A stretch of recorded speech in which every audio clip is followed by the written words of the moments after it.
ਖਾਲਸਾ ਵਾਹਿਗੁਰੂ ਜੀ ਕੀ ਫਤਿਹ। ਗਰੀਬ ਨਵਾਜ ਅੰਤਰਜਾਮੀ ਸੱਚੇ ਪਾਤਸ਼ਾਹ ਧੰਨ ਧੰਨ ਸਾਹਿਬ ਸ੍ਰੀ ਗੁਰੂ ਨਾਨਕ ਦੇਵ ਜੀ। ਆਪ ਨਾਰਾਇਣ ਕਲਾ ਧਾਰ ਜਗ ਮੈਂ ਪਰਵਰਿਓ, ਨਿਰੰਕਾਰ ਆਕਾਰ ਜੋਤ ਜਗ ਮੰਡਲ ਕਰਿਓ। ਸਤਿਗੁਰੂ ਜੀ ਦੀ, ਗੁਰੂ ਨਾਨਕ ਸਾਹਿਬ ਜੀ ਦੀ ਇਸ ਸੰਸਾਰ ਤੇ ਬੜੀ ਵੱਡੀ ਬਖਸ਼ਿਸ਼ ਕਿਰਪਾ ਹੋਈ ਕਿ ਮਹਾਰਾਜ ਅਵਤਾਰ ਧਾਰ ਕੇ ਆਏ, ਧਰਤੀ ਦੀ ਪੁਕਾਰ ਸੁਣੀ ਪੁਕਾਰ ਦਤਾਰ ਪ੍ਰਭ ਗੁਰੂ ਨਾਨਕ ਜਗ ਮਾਹਿ ਪਠਾਇਆ। ਗੁਰੂ ਨਾਨਕ ਸਾਹਿਬ ਜੀ ਨੇ ਕਿਰਪਾ ਕਰਕੇ 10 ਜਾਮੇ ਧਾਰੇ ਔਰ 10 ਜਾਮਿਆਂ 'ਚ ਗੁਰੂ ਨਾਨਕ ਦੀ ਜੋਤ ਇੱਕੋ ਹੀ ਵਰਤੀ ਹੈ। ਜੋਤਾਂ ਨਹੀਂ ਬਦਲੀਆਂ, ਜਾਮੇ ਬਦਲੇ ਹਨ। ਗੁਰੂ ਗ੍ਰੰਥ ਸਾਹਿਬ ਮਹਾਰਾਜ 'ਚ ਲਿਖਿਆ ਹੈ, ਇੱਕ ਵਾਰੀ ਨਹੀਂ ਬਹੁਤ ਵਾਰੀ ਲਿਖਿਆ ਹੈ, ਜੋਤ 오ਹਾ ਜੁਗਤ ਸਾਏ ਸੈ ਕਾਇਆ ਫੇਰ ਪਲਟੀ ਹੈ। ਜੋਤ ਉਹੀ ਹੈ, ਜੁਗਤੀ ਵੀ ਉਹੀ ਹੈ, ਕਾਇਆ ਪਲਟੀ ਹੈ, ਸਰੀਰ ਬਦਲਿਆ। ਫਿਰ ਭੱਟਾ ਨੇ ਵੀ ਇਹ ਗੱਲ ਲਿਖੀ ਹੈ, ਜੋਤ ਰੂਪ ਹਰ ਆਪ ਗੁਰੂ ਨਾਨਕ ਕਹਾਇਓ, ਕਿ ਪਰਮਾਤਮਾ ਜੋਤ ਰੂਪ ਹੈ, ਉਸੇ ਨੇ ਆਪਣਾ ਨਾਮ ਗੁਰੂ ਨਾਨਕ ਰਖਾ ਲਿਆ। ਪਰਮਾਤਮਾ ਗੁਰੂ ਨਾਨਕ ਦੇ ਰੂਪ ਵਿੱਚ ਦੁਨੀਆ ਤੇ ਆਇਆ। ਜੋਤ ਰੂਪ ਹਰ ਆਪ ਗੁਰੂ ਨਾਨਕ ਕਹਾਇਓ, ਤਾਤੇ ਅੰਗਦ ਭਇਓ, ਤਤ ਸਿਉ ਤਤ ਮਿਲਾਇਓ। ਗੁਰੂ ਨਾਨਕ ਸਾਹਿਬ ਤੋਂ ਹੀ ਗੁਰੂ ਅੰਗਦ ਦੇਵ ਸਾਹਿਬ ਜੀ ਮਹਾਰਾਜ ਪ੍ਰਗਟ ਹੋਏ। ਉਹੀ ਰੂਪ, ਉਹੀ ਜੋਤ। ਜਿਵੇਂ ਇੱਕ ਰਾਜਾ ਆਪਣੇ ਦਰਬਾਰ ਦੇ ਵਿੱਚ ਹਰੇ ਰੰਗ ਦੇ ਕੱਪੜੇ ਪਾ ਕੇ ਆਉਂਦਾ ਹੈ, ਅਗਲੇ ਦਿਨ ਉਹੀ ਰਾਜਾ ਚਿੱਟੇ ਕੱਪੜੇ ਪਾ ਲੈਂਦਾ ਹੈ। ਉਹੀ ਰਾਜਾ ਉਸ ਤੋਂ ਅਗਲੇ ਦਿਨ ਨੀਲੇ ਕੱਪੜੇ ਪਾ ਲੈਂਦਾ ਹੈ। ਉਹੀ ਰਾਜਾ ਉਸ ਤੋਂ ਅਗਲੇ ਦਿਨ ਲਾਲ ਕੱਪੜੇ ਪਾ ਲੈਂਦਾ। ਰਾਜਾ ਤਾਂ ਨਹੀਂ ਬਦਲਦਾ, ਕੱਪੜੇ ਬਦਲਦੇ ਹਨ। ਇਸੇ ਤਰ੍ਹਾਂ ਗੁਰੂ ਪਰਮੇਸ਼ਰ ਦੀ ਜੋਤ ਨਹੀਂ ਬਦਲੀ, ਜਾਮਾ ਬਦਲਿਆ ਹੈ। ਤਾਤੇ ਅੰਗਦ ਭਇਓ, ਤਤ ਸਿਉ ਤਤ ਮਿਲਾਇਓ, ਅੰਗਦ ਕਿਰਪਾ ਧਾਰ ਅਮਰ ਸਤਿਗੁਰ ਥਿਰਕੀਓ। ਗੁਰੂ ਅੰਗਦ ਦੇਵ ਜੀ ਨੇ ਕਿਰਪਾ ਕੀਤੀ, ਗੁਰੂ ਅਮਰਦਾਸ ਜੀ ਮਹਾਰਾਜ ਨੂੰ ਆਪਣੀ ਜੋਤ ਆਪਣੀ ਥਾਂ ਤੇ ਬਿਠਾਇਆ, ਨਿਵਾਜਿਆ।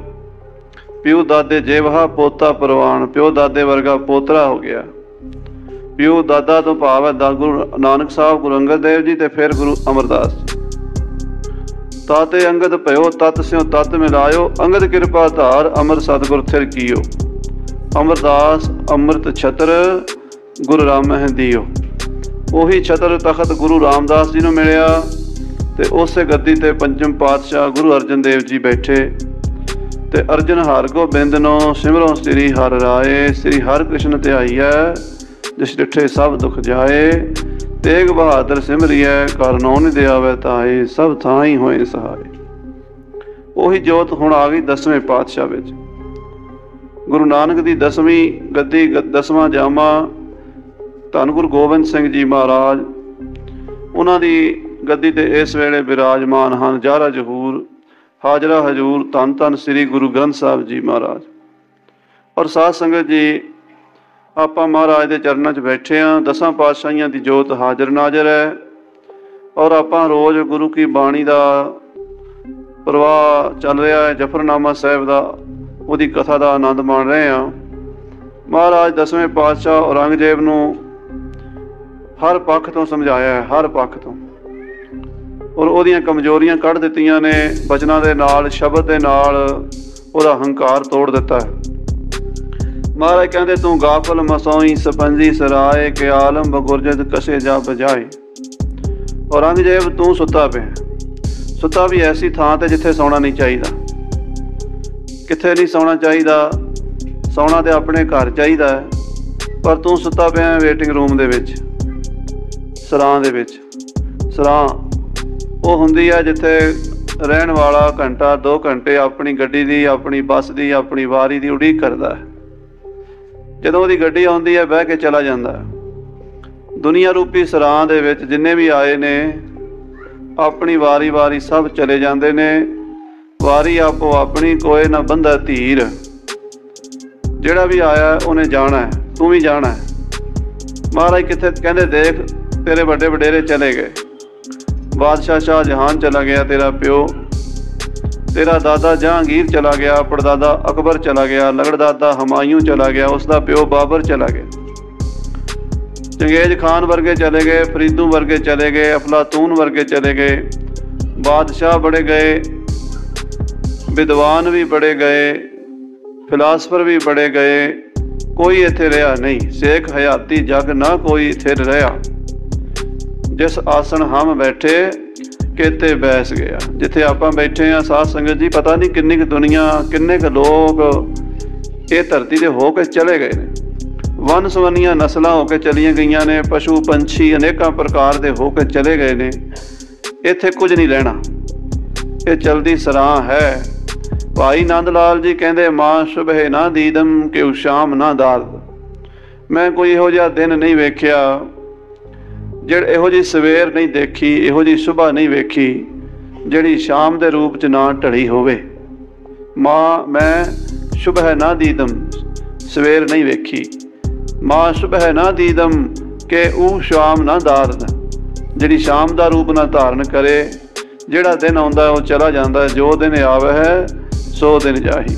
ਸੋ ਹੁਣ ਮਹਾਰਾਜ ਬਾਦਸ਼ਾਹ ਨੂੰ ਦੁਨੀਆ ਦੀ ਨਾਸ਼ਮਾਨਤਾ ਦੱਸ ਰਹੇ। ਪਹਿਲਾਂ ਬਾਦਸ਼ਾਹ ਦੀਆਂ ਵਡਿਆਈਆਂ ਵੀ ਬੜੀਆਂ ਕੀਤੀਆਂ।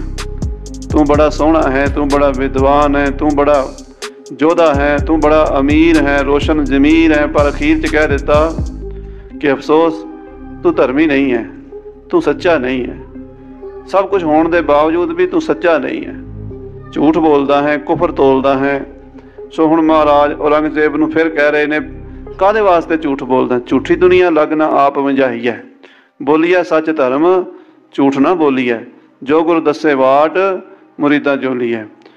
ਮਹਾਰਾਜ ਕਹਿੰਦੇ ਜਿਹੜਾ ਰਾਹ ਸੱਚਾ ਹੈ ਉਹਦੇ 'ਤੇ ਚੱਲਣਾ ਚਾਹੀਦਾ ਹੈ। ਝੂਠ ਕਾਹਦੇ ਵਾਸਤੇ? ਝੂਠੀ ਦੁਨੀਆ ਵਾਸਤੇ। ਇਹ ਖਤਮ ਹੋ ਜਾਣੀ ਹੈ। ਆਓ ਹੁਣ ਸੁਣੀਏ ਧੰਨ ਗੁਰੂ ਗੋਬਿੰਦ ਸਿੰਘ ਜੀ ਦੇ ਭਜਨ। ਪਿਆਰ ਨਾਲ ਸਾਰੀ ਸੰਗਤ ਆਖੋ ਸਤਿਨਾਮ ਸ੍ਰੀ ਵਾਹਿਗੁਰੂ ਸਾਹਿਬ ਜੀ, ਸਤਿਨਾਮ ਸ੍ਰੀ ਵਾਹਿਗੁਰੂ। ਬਬੀ ਗਰਦ ਸੇ ਬੇਵਫਾਈ ਜਮਾ। ਆ ਬਾਦਸ਼ਾਹ, ਤੂੰ ਇਸ ਬੇਵਫਾਈ ਕਰਨ ਵਾਲੇ ਇਸ ਕਾਲ ਚੱਕਰ ਵੱਲ ਵੇਖ। ਇਹ ਸਮਾਂ, ਜ਼ਮਾਨਾ, ਟਾਈਮ ਕਿਸੇ ਨਾਲ ਇੱਕੋ ਜਿਹਾ ਨਹੀਂ ਰਹਿੰਦਾ। ਜ਼ਮਾਨਾ ਕਿਸੇ ਦਾ ਇੱਕੋ ਜਿਹਾ ਨਹੀਂ ਰਹਿੰਦਾ। ਜਿਹੜਾ ਬੰਦਾ ਅੱਜ ਬਾਦਸ਼ਾਹ ਹੈ, ਹੋ ਸਕਦਾ ਕੱਲ੍ਹ ਨੂੰ ਭਿਖਾਰੀ ਬਣ ਜਾਵੇ। ਟਾਈਮ ਦਾ ਕੋਈ ਪਤਾ ਨਹੀਂ। ਜਿਹੜਾ ਅੱਜ ਭਿਖਾਰੀ ਹੈ, ਕੱਲ੍ਹ ਨੂੰ ਬਾਦਸ਼ਾਹ ਬਣ ਜਾਵੇ। ਜ਼ਮਾਨਾ ਮਿੰਟ ਮਿੰਟ ਬਦਲਦਾ ਹੈ। ਧਿਆਨ ਨਾਲ ਦੇਖ, ਜਿਹੜੇ ਕੱਲ੍ਹ ਭਿਖਾਰੀ ਸੀ ਅੱਜ ਰਾਜੇ ਬਣ ਗਏ ਨੇ, ਜਿਹੜੇ ਕੱਲ੍ਹ ਰਾਜੇ ਸੀ ਅੱਜ ਭਿਖਾਰੀ ਬਣੇ ਪਏ ਨੇ। ਜਿੱਥੇ ਕੱਲ੍ਹ ਨਦੀਆਂ ਵਗਦੀਆਂ ਸੀ ਅੱਜ ਟਿੱਬੇ ਬਣੇ ਹੋਏ ਨੇ, ਜਿੱਥੇ ਕੱਲ੍ਹ ਟਿੱਬੇ ਹੁੰਦੇ ਸੀ ਅੱਜ ਨਦੀਆਂ ਵਗ ਰਹੀਆਂ ਨੇ। ਨਦੀਆਂ ਵਿੱਚ ਟਿੱਬੇ ਦੇ ਖਾਲੇ, ਥਲੀ ਕਰੇ ਅਸਗਾ, ਕੀੜਾ ਥਾਪ ਦੇ ਪਾਤਸ਼ਾਹੀ, ਲਸ਼ਕਰ ਕਰੇ ਸਵਾ। ਟਾਈਮ ਦੀਆਂ ਖੇਡਾਂ ਨੇ, ਸਮੇਂ ਸਮੇਂ ਦੀ ਗੱਲ ਹੈ। ਸਮਾਂ ਸਮਾਂ ਸਮਰੱਥ ਉਹ ਅਰਜਨ ਤੇ ਉਹ ਰਥ। ਬੜਾ ਬਲੀ ਸੀ ਅਰਜਨ, ਬੜਾ ਉਹਨੂੰ ਆਪਣੇ ਸ਼ਸਤਰਾਂ ਦਾ, ਆਪਣੀ ਵਿੱਦਿਆ ਦਾ ਮਾਣ ਸੀ। ਮਹਾਭਾਰਤ ਦੇ ਜੰਗ ਵਿੱਚ ਅਰਜਨ ਨੇ ਬੜੇ ਬੜੇ ਮਹਾਰਥੀ ਮਾਰੇ ਸਨ। ਮਹਾਰਥੀ, ਅਤਰਥੀ। ਕਿਹੜੇ ਮਹਾਰਥੀ? ਅਤਰਥੀ ਕਰਨ, ਸੂਰਜ ਦਾ ਪੁੱਤਰ, ਭਾਵੇਂ ਅਰਜਨ ਦਾ ਭਰਾ ਲੱਗਦਾ ਸੀ ਪਰ ਉਹ ਕੌਰਵਾਂ ਵਾਲੇ ਪਾਸੇ ਸੀ। ਐਡਾ ਬਲੀ ਸੀ, ਸੂਰਜ ਦਾ ਪੁੱਤਰ ਸੀ, ਉਹਦੇ ਸਾਹਮਣੇ ਕੋਈ ਜਾ ਨਹੀਂ ਸੀ ਸਕਦਾ, ਉਹਦੇ ਚਿਹਰੇ ਵੱਲ ਨਹੀਂ ਸੀ ਕੋਈ ਦੇਖ ਸਕਦਾ। ਪਰ ਅਰਜਨ ਨੇ ਉਹਨੂੰ ਮਾਰਿਆ ਸੀ ਜੰਗ ਵਿੱਚ ਭਗਵਾਨ ਦੀ ਕਿਰਪਾ ਨਾਲ। ਉਸ ਤੋਂ ਵੀ ਵੱਡਾ ਮਹਾਬਲੀ ਭੀਸ਼ਮ ਪਿਤਾਮਾ, ਜਿਹੜਾ ਇਹਨਾਂ ਸਾਰਿਆਂ ਦਾ ਬਜ਼ੁਰਗ ਸੀ, ਗੰਗਾ ਦਾ ਪੁੱਤਰ ਸੀ। ਇਤਨਾ ਬਲੀ ਸੀ, ਕਹਿੰਦੇ ਨੇ ਕਿ ਦਰਿਆ ਚੱਲਦਾ ਆ ਰਿਹਾ ਹੋਵੇ ਨਾ, ਪਾਣੀ ਦਾ ਦਰਿਆ, ਕਿਤਨੇ ਤੀਰ ਚਲਾਉਂਦਾ ਸੀ। ਇੱਕੋ ਤੀਰਾਂ ਦੀ ਐਸੀ ਉਹਦੇ ਕੋਲ ਕਲਾ ਸੀ ਕਿ ਉਹ ਦੀਵਾਰ ਖੜੀ ਕਰ ਦਿੰਦਾ ਸੀ, ਪਾਣੀ ਰੋਕ ਦਿੰਦਾ ਸੀ। ਦਰਿਆਵਾਂ ਨੂੰ ਰੋਕਣ ਵਾਲਾ ਸੀ ਭੀਸ਼ਮ ਪਿਤਾਮਾ। ਮਹਾਰਾਜ ਦੀ ਬਾਣੀ ਵਿੱਚ ਵੀ ਆਇਆ ਗੰਗੇਵ ਪਿਤਾਮਾ, ਭੱਟਾਂ ਦੇ ਸਵਈਆਂ ਵਿੱਚ। ਉਹ ਜਿਹੜਾ ਇਤਨਾ ਬਲੀ ਸੀ, ਯੋਧਾ ਸੀ, ਉਹ ਵੀ ਅਰਜਨ ਨੇ ਮਾਰਿਆ। ਫਿਰ ਦਰੋਣਾਚਾਰਿਆ ਸ਼ਸਤਰ ਵਿੱਦਿਆ ਦਾ ਗੁਰੂ ਸੀ, ਧਨੁਰ ਵਿੱਦਿਆ ਦਾ ਟੀਚਰ ਸੀ, ਉਹਨੂੰ ਵੀ ਮਾਰਿਆ। ਹੋਰ ਬੜੇ ਬੜੇ ਯੋਧੇ ਜਿੱਤੇ। ਅਰਜਨ ਨੂੰ ਅਭਿਮਾਨ ਸੀ, ਮੇਰੇ ਵਰਗਾ ਕੋਈ ਸੂਰਮਾ ਨਹੀਂ। ਸਮਾਂ ਆਇਆ, ਦਵਾਰਕਾਪੁਰੀ ਦੇ ਵਿੱਚੋਂ ਭਗਵਾਨ ਸ਼੍ਰੀ ਕ੍ਰਿਸ਼ਨ ਜੀ ਨੇ ਆਪਣੀਆਂ ਰਾਣੀਆਂ ਗੋਪੀਆਂ ਅਰਜਨ ਦੇ ਪਹਿਰੇ ਵਿੱਚ ਭੇਜ ਦਿੱਤੀਆਂ। ਜਾ ਮਹਾਰਾਜ ਯੁਧਿਸ਼ਟਰ ਕੋਲ ਲੈ ਜਾ, ਅਸੀਂ ਆਪਣੀ ਲੀਲਾ ਸਮਾਪਤ ਕਰ ਲੈਣੀ ਹੈ, ਇਹ ਵਿਚਾਰੀਆਂ ਦੁਖੀ ਨਾ ਹੋਣ। ਅਸਲ 'ਚ ਲੀਲਾ ਹੀ ਕਰਨੀ ਸੀ ਉਹ। ਕਹਿੰਦੇ ਜਦੋਂ ਗੋਪੀਆਂ ਨੂੰ ਲੈ ਕੇ ਅਰਜਨ ਜਾ ਰਿਹਾ ਸੀ, ਉਹੀ ਅਰਜਨ ਜਿਹੜਾ ਕਿ ਮਹਾਰਥੀਆਂ ਤੇ ਅਥਰਥੀਆਂ ਨੂੰ ਮਾਰਦਾ ਸੀ, ਕਿਸੇ ਤੋਂ ਹਾਰਿਆ ਨਹੀਂ ਸੀ, ਰਸਤੇ 'ਚ ਭੀਲਾਂ ਨੇ ਘੇਰ ਲਿਆ, ਜੰਗਲੀ ਲੋਕਾਂ ਨੇ, ਆਦੀਵਾਸੀਆਂ ਨੇ ਜਿਹੜੇ ਜੰਗਲਾਂ 'ਚ ਰਹਿੰਦੇ ਆ। ਉਹਨਾਂ ਨੇ ਉਹਦੇ ਕੋਲੋਂ ਉਹ 16,000 ਗੋਪੀਆਂ ਖੋਹ ਲਈਆਂ। ਨਾ ਉਹਦਾ ਰੱਥ ਕੁਝ ਕਰ ਸਕਿਆ ਤੇ ਨਾ ਉਹਦੇ ਕੁਝ ਤੀਰ ਕਰ ਸਕੇ। 10ਵੇਂ ਪਾਤਸ਼ਾਹ ਕਹਿੰਦੇ ਔਰੰਗਜ਼ੇਬ, ਇਹ ਨਾ ਸਮਝ ਵੀ ਅੱਜ ਤੂੰ ਬਾਦਸ਼ਾਹ ਹੈ, ਤੇਰੇ ਕੋਲ ਬੜੀਆਂ ਫੌਜਾਂ ਨੇ, ਬੜਾ ਖਜ਼ਾਨਾ ਹੈ, ਬੜੀ ਤਾਕਤ ਹੈ, ਕੋਈ ਪਤਾ ਨਹੀਂ ਕੱਲ੍ਹ ਨੂੰ ਕੀ ਹੋ ਜਾਣਾ। ਉਹ ਕੁਦਰਤ ਦੀਆਂ ਖੇਡਾਂ ਕੁਦਰਤ ਜਾਣਦੀ ਹੈ, ਕਾਦਰ ਜਾਣਦਾ ਹੈ, ਤੇਰੇ ਵੱਸ ਨਹੀਂ, ਤੂੰ ਕੁਝ ਨਾ ਆਪਣੇ ਆਪ ਨੂੰ ਸਮਝ। ਜਦੋਂ ਸਾਧ ਸੰਗਤ ਜੀ ਭਾਈ ਸੰਤੋਖ ਸਿੰਘ ਜੀ ਜ਼ਿਕਰ ਕਰਦੇ ਨੇ ਸੂਰਜ ਪ੍ਰਕਾਸ਼ ਵਿੱਚ, ਔਰੰਗਜ਼ੇਬ ਨੇ ਬਗਾਵਤ ਕੀਤੀ ਸੀ ਆਪਣੇ ਪਿਓ ਦੇ ਖਿਲਾਫ, ਹੋਰ ਵੀ ਉਹਦੇ ਭਰਾਵਾਂ ਨੇ ਕੀਤੀ ਸੀ, ਸੁਜਾ ਮੁਹੰਮਦ ਨੇ, ਮੁਰਾਦ ਬਖਸ਼ ਨੇ, ਤੇ ਬਾਦਸ਼ਾਹ ਬਹੁਤ ਬਿਮਾਰ ਸੀ। ਸ਼ਾਹਜਹਾਨ ਇਹਦਾ ਪਿਓ ਜਿਹੜਾ ਸੀ, ਉਹ ਲਾਲ ਕਿਲੇ ਦੇ ਵਿੱਚ ਪਿਆ ਸੀ ਮੰਜੇ ਤੇ, ਉੱਠ ਨਹੀਂ ਸੀ ਸਕਦਾ। ਤੇ ਭਾਈ ਸਾਹਿਬ ਲਿਖਦੇ ਨੇ ਸੂਰਜ ਪ੍ਰਕਾਸ਼ ਵਿੱਚ, ਕਹਿੰਦੇ ਨੇ ਕੋਈ ਚਾਰਾ ਨਾ ਚੱਲਿਆ, ਕਾਂਸ਼ੀ ਪਹੁੰਚਣਾ ਜ਼ਰੂਰੀ ਸੀ, ਕਿਉਂਕਿ ਜਿਹੜਾ ਮੁਰਾਦ ਬਖਸ਼ ਸੀ ਉਹ ਕਾਂਸ਼ੀ ਵੱਲੋਂ ਬਹੁਤ ਸਾਰੀ ਫੌਜ ਲੈ ਕੇ ਦਿੱਲੀ ਤੇ ਹਮਲਾ ਕਰਨ ਦੀਆਂ ਤਿਆਰੀਆਂ, ਪਟਨਾ ਉਹਨੇ ਫਤਿਹ ਕਰ ਲਿਆ। ਬੰਗਾਲ ਤੋਂ ਚੱਲਿਆ, ਪਟਨੇ ਆਇਆ, ਪਟਨੇ ਤੋਂ ਕਾਂਸ਼ੀ ਵੱਲ ਆ ਗਏ ਔਰੰਗਜ਼ੇਬ ਦਾ ਭਰਾ। ਤੇ ਬਾਦਸ਼ਾਹ ਨੇ ਸੋਚਿਆ ਵੀ ਹੁਣ ਜੇ ਮੈਂ ਇਹਨਾਂ ਨੂੰ, ਆਪਣੇ ਪੁੱਤਰਾਂ ਨੂੰ ਕਾਬੂ ਨਾ ਕੀਤਾ ਜੰਗ ਕਰਕੇ, ਮੈਨੂੰ ਬਰਬਾਦ ਕਰਨਗੇ, ਸਾਰਾ ਕੁਝ ਕੰਮ ਵਿਗੜ ਜਾਏਗਾ। ਨੌਕਰਾਂ ਨੇ ਆਖਿਆ ਬਾਦਸ਼ਾਹ ਕੀ ਕਰੀਏ? ਕਹਿਣ ਲੱਗਾ ਮੇਰਾ ਮੰਜਾ ਕਿਸ਼ਤੀ 'ਚ ਰੱਖ ਲਓ, ਬੇੜੀ ਵਿੱਚ। ਬਾਦਸ਼ਾਹ ਦਾ ਮੰਜਾ ਤੁਰ ਨਹੀਂ ਸਕਦਾ, ਖਲੋ ਨਹੀਂ ਸਕਦਾ, ਮੰਜੇ ਤੇ ਬਹਿ ਵੀ ਨਹੀਂ ਸਕਦਾ, ਇੰਨਾ ਪਰੇਸ਼ਾਨ ਸੀ। ਮੰਜੇ ਸਮੇਤ ਕਿਸ਼ਤੀ 'ਚ ਰੱਖ ਕੇ ਲੈ ਗਏ, ਕਾਂਸ਼ੀ ਤੱਕ ਗਿਆ, ਪਰ ਫਿਰ ਵੀ ਕੋਈ ਗੱਲ ਨਹੀਂ ਬਣੀ, ਹਾਰ ਗਿਆ। ਭਾਈ ਸਾਹਿਬ ਲਿਖਦੇ, ਦੇਖੋ ਸ੍ਰੀ ਪਰਮੇਸ਼ਰ ਮਾਇਆ, ਦੇਖੋ ਸ੍ਰੀ ਪਰਮੇਸ਼ਰ ਮਾਇਆ। ਸੰਤੋਖ ਸਿੰਘ ਜੀ ਕਵੀ ਨੇ ਬਚਨ ਲਿਖਿਆ, ਅਕਾਲ ਪੁਰਖ ਦੀ ਖੇਡ ਵੇਖੋ, ਐਡਾ ਵੱਡਾ ਬਾਦਸ਼ਾਹ ਪਰ ਮੰਜੇ ਤੇ ਬਹਿ ਨਹੀਂ ਸਕਦਾ, ਬੋਲ ਵੀ ਨਹੀਂ ਸਕਦਾ, ਇਸ਼ਾਰਿਆਂ ਨਾਲ ਗੱਲਾਂ ਸਮਝਾਉਂਦਾ ਹੈ। ਕੋਈ ਪਤਾ ਨਹੀਂ ਅਕਾਲ ਪੁਰਖ ਕੀ ਕਰ ਦੇਵੇ, ਜੇ ਤੇਰਾ ਪਿਓ ਏਦਾਂ ਸੀ ਤੇ ਤੂੰ ਨਹੀਂ ਹੋ ਸਕਦਾ। ਤੂੰ ਇਸ ਬੇਵਫਾ ਜ਼ਮਾਨੇ ਵੱਲ ਵੇਖ, ਹਰ ਮਕੀਨੋ ਮਕਾਨ, ਹਰ ਮਕੀਨੋ ਮਕਾਨ, ਹਰ ਜਗ੍ਹਾ ਤੇ ਗੁਜ਼ਰਦਾ ਹੈ, ਹਰ ਚੀਜ਼ ਤੇ ਵਰਤਦਾ ਹੈ।